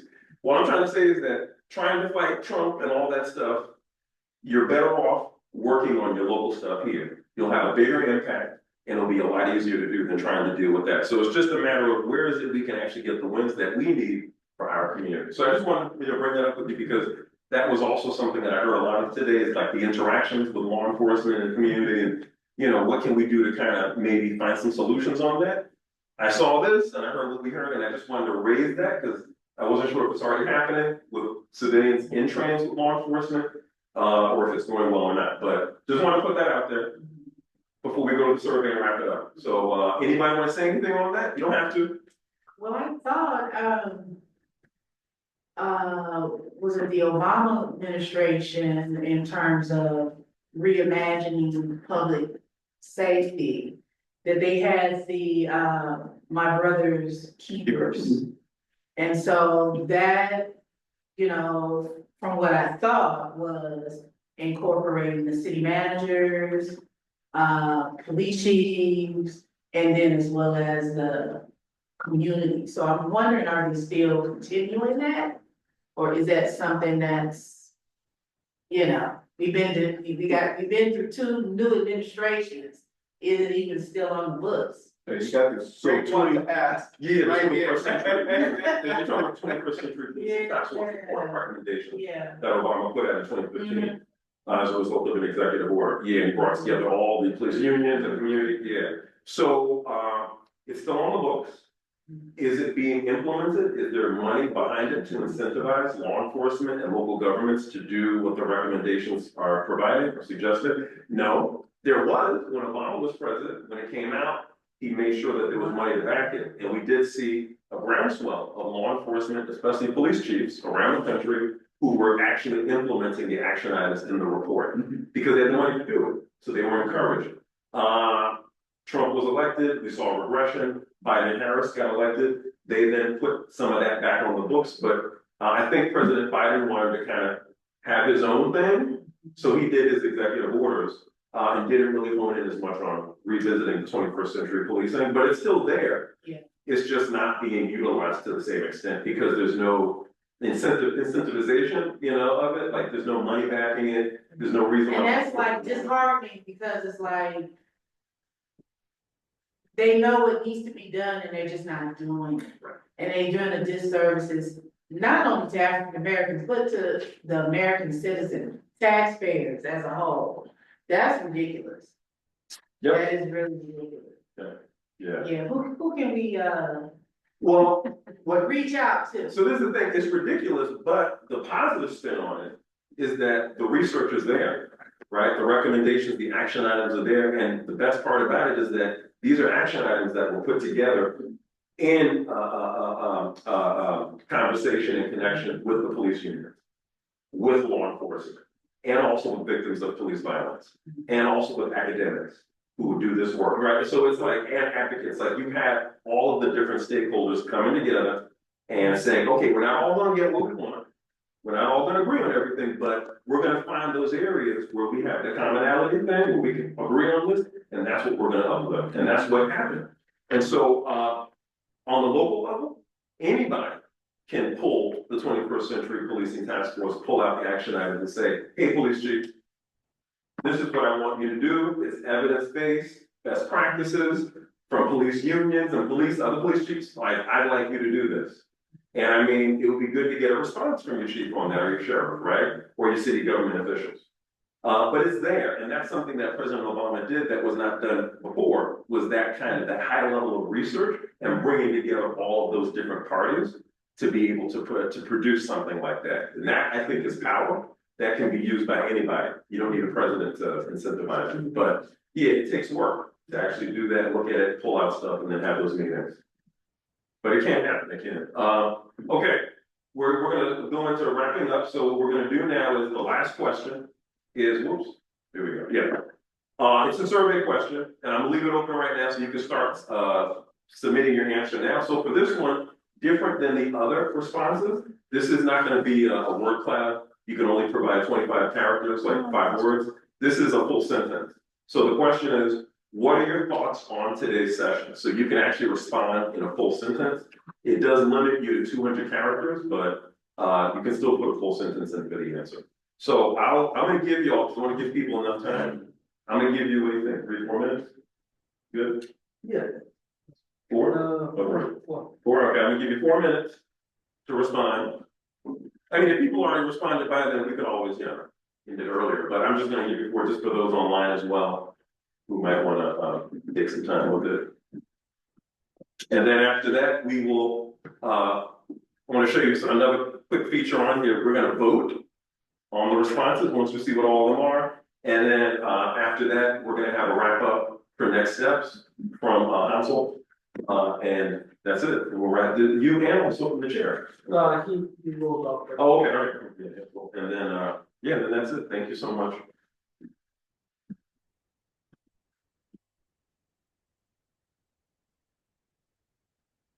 Response, thank you.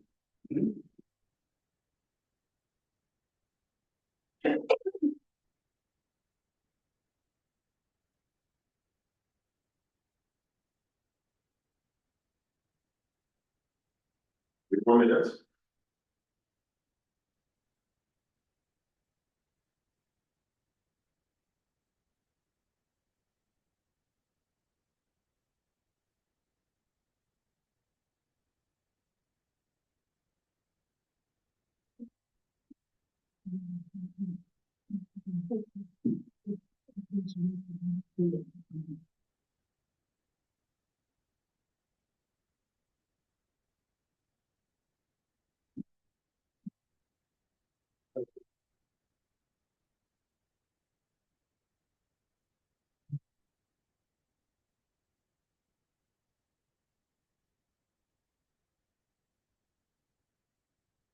Okay, 2 responses, you got.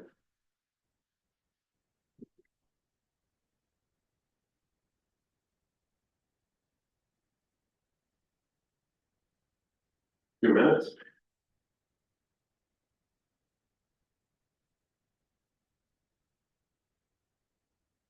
Three responses.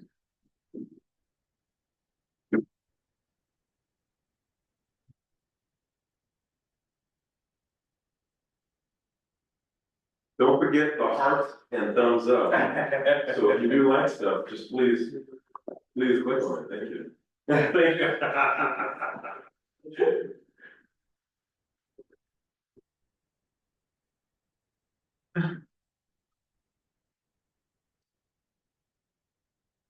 And in 20 seconds.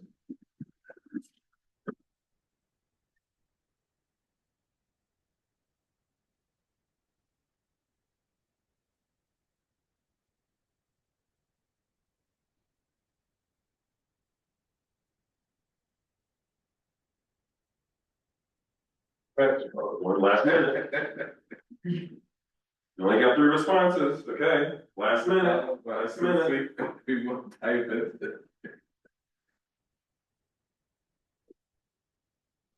You are getting hearts, that's what's up. Are there any questions on Zoom? Anybody asking anything on there related to this? No. No, okay. Okay, we got about.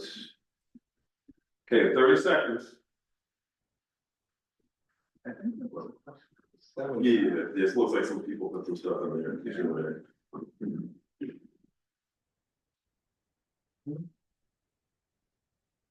15 seconds. Oh.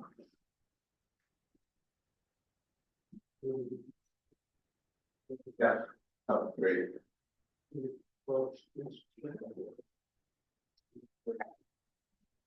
See some people putting comments in the Q&A. So. Yeah, I don't think. That's good. Yeah.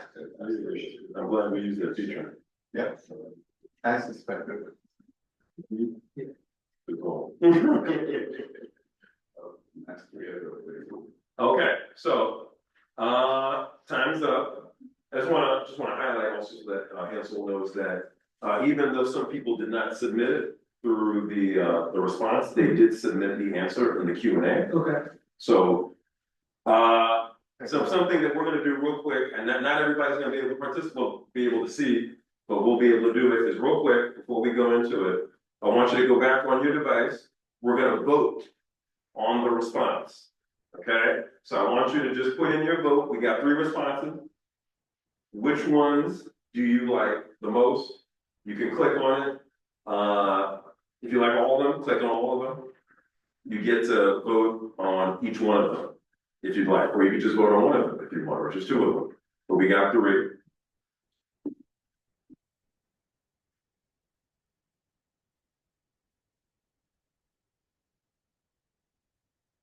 Is there time?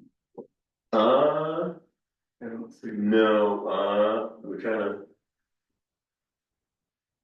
When you voted, if you could just raise your hand. When you submitted your vote. Except if you're on Zoom. Yeah. Oh, you did? Is it clear? Anybody? It doesn't make sense, does it? Oh, okay. Oh, yeah. Oh, okay, that's Could right. not submit a vote. Oh, it's saying they can't submit the If I could vote. vote for all 3, if I could vote for 2, it says I can do that. Okay, let's see. Be able to vote for the 3rd. Oh, you know what? Sorry. There we go. Sorry about that. Are you able to vote now? Did you have to refresh? No, Yep. yeah, no, we're voting now. No, the responding is off, was on it. That was on me, sorry, y'all. I was supposed to take that off. It works. Sorry about that. No, it is, yeah, we can see that, people have voted. Yeah. You got 4 people voted. Okay, so everybody that's here in this room voted? Or who, one you still want to do? It's still saying voting result not shared yet. Oh, refresh your page. What's the result? There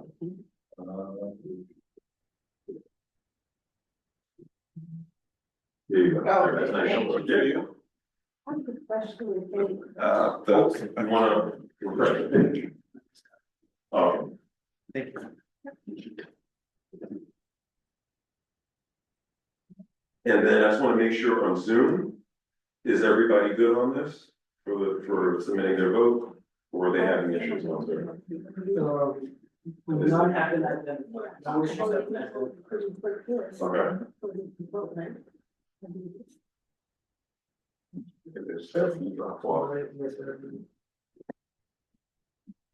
Okay, so we're good? Yep, Zoom good? Okay, no worries. That's good. Yeah, we're good. Yeah. Thank you so much. Okay, so we got, People who have to leave early, they already told you. okay, all right, okay. So we got, We have it all. yep, we got it all. All right, let's see what it looks like. Oh, most popular one. So the 3 we had. One response, excellent community vision session, visioning session. Please have more community sessions. That's the most popular.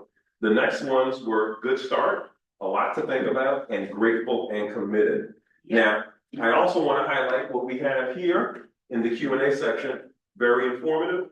Can you do this again for folks who were not here today? Very informative, lots of interactions. That one got thumbs up. Have you have meetings in different places and times on Saturdays, specifically on Saturdays? That's interesting. That got 2 thumbs up. So that says something. And then we know this from earlier, the big obstacle, right? So in regards to what we were talking about, that's what we have now. Like I said earlier, if there's any questions in there that need an answer rather than comments, council will make sure to have the response at the next PAB meeting, Police Accountability Board meeting, notes, so that you can look at those notes and see the answers there. Okay, so for today, that's it for me facilitating. Thank you so much. I think Council right now is gonna say some words to close out and talk about next steps. But thank you so much. It's been wonderful. And with Rick. Yes, I would like to give you both a hand. They are delighted to have you here. Fantastic call. Thank you. And for you as well, right? Yeah. Over to you. Okay.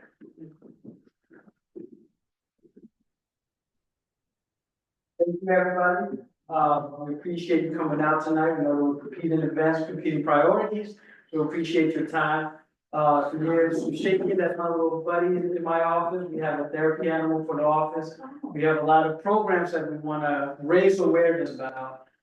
This was, to me, very informative, and I appreciate all the responses and the dialogue. A lot of information we received, some of the information isn't new, but some information, we're accountability office, and we need to hold ourselves accountable, hold other city leaders accountable. And this was important to hear what the community desires and wants to see more of. We continued, I invoked W.B. Du Bois in the opening remarks. He championed commitment to truth, evidence, and action. And we have no shortage of talent in Berkeley. And even in this room, we had some amazing opportunities and solutions that we need to explore. One of the things that we were really intentional about the space is we said no fixed seating because we want to use this space in different ways. The barbershop, I want to definitely connect on that because it's something we heard about as well. I'm a big fan of it. The police department here did do it a few years back. And the police department, I want to uplift to some of the amazing talent that we have there in the ways to collaborate. We have, when it comes to athletics, We have a lot of D1 athletes, that were participating in Cal, football players, soccer players. So when we talk about youth and athletic leagues, I think that could be an easy lift. We just need to, again, have that vision, is what we're trying to do tonight. And we know we can do it, right? We know there's a lot of barriers and challenges, but we have the will to do it. We have the foundation, I think, for real change. I noted in my opening remarks that Berkeley has a rich tradition of police accountability, stems back to 1973. Very ambitious project that this was, to take the accountability, or at least part of it, to co-produce it with civilians. So we have individuals, I'm not sworn, our staff are not sworn members, and we're holding and giving recommendations to the police department. So we want to continue that tradition here and continue to improve on it. We talked about earlier this week, we went to the Public Safety Committee meeting. Some of the members we saw here were not satisfied with the way that some of the council members received or didn't receive the information, and we want to continue to improve that relationship. Just want to also acknowledge that there might be some grace we need to show as a new, relatively new council. So we have a lot of new members we need to catch up on.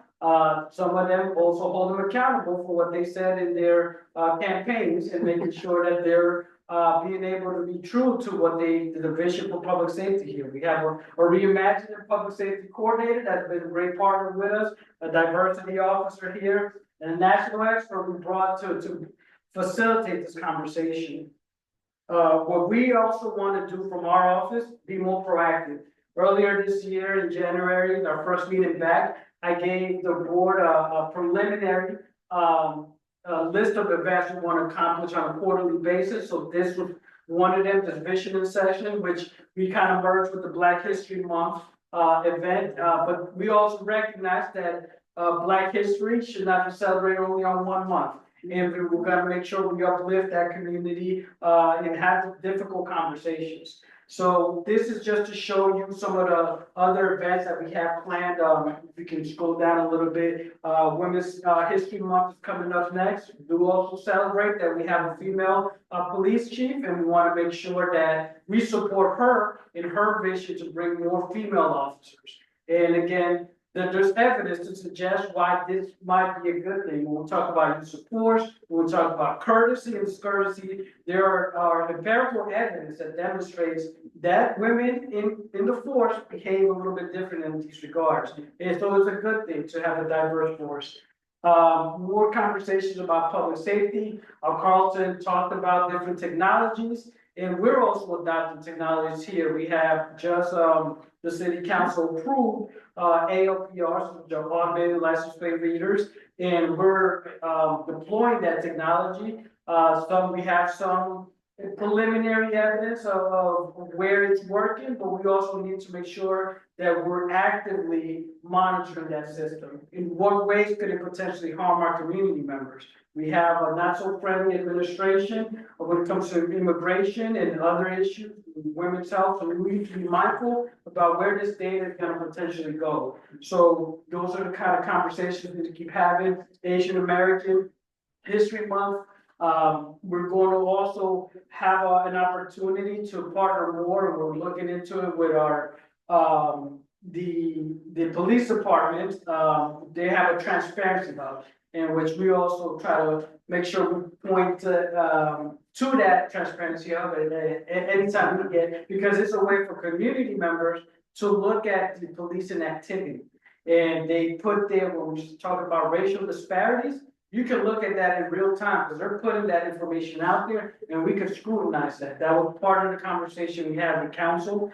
And we want to host a day where we can work through that transparency hub in here, work with the police department's data analysts, and to have a day where we'll just pick at the data.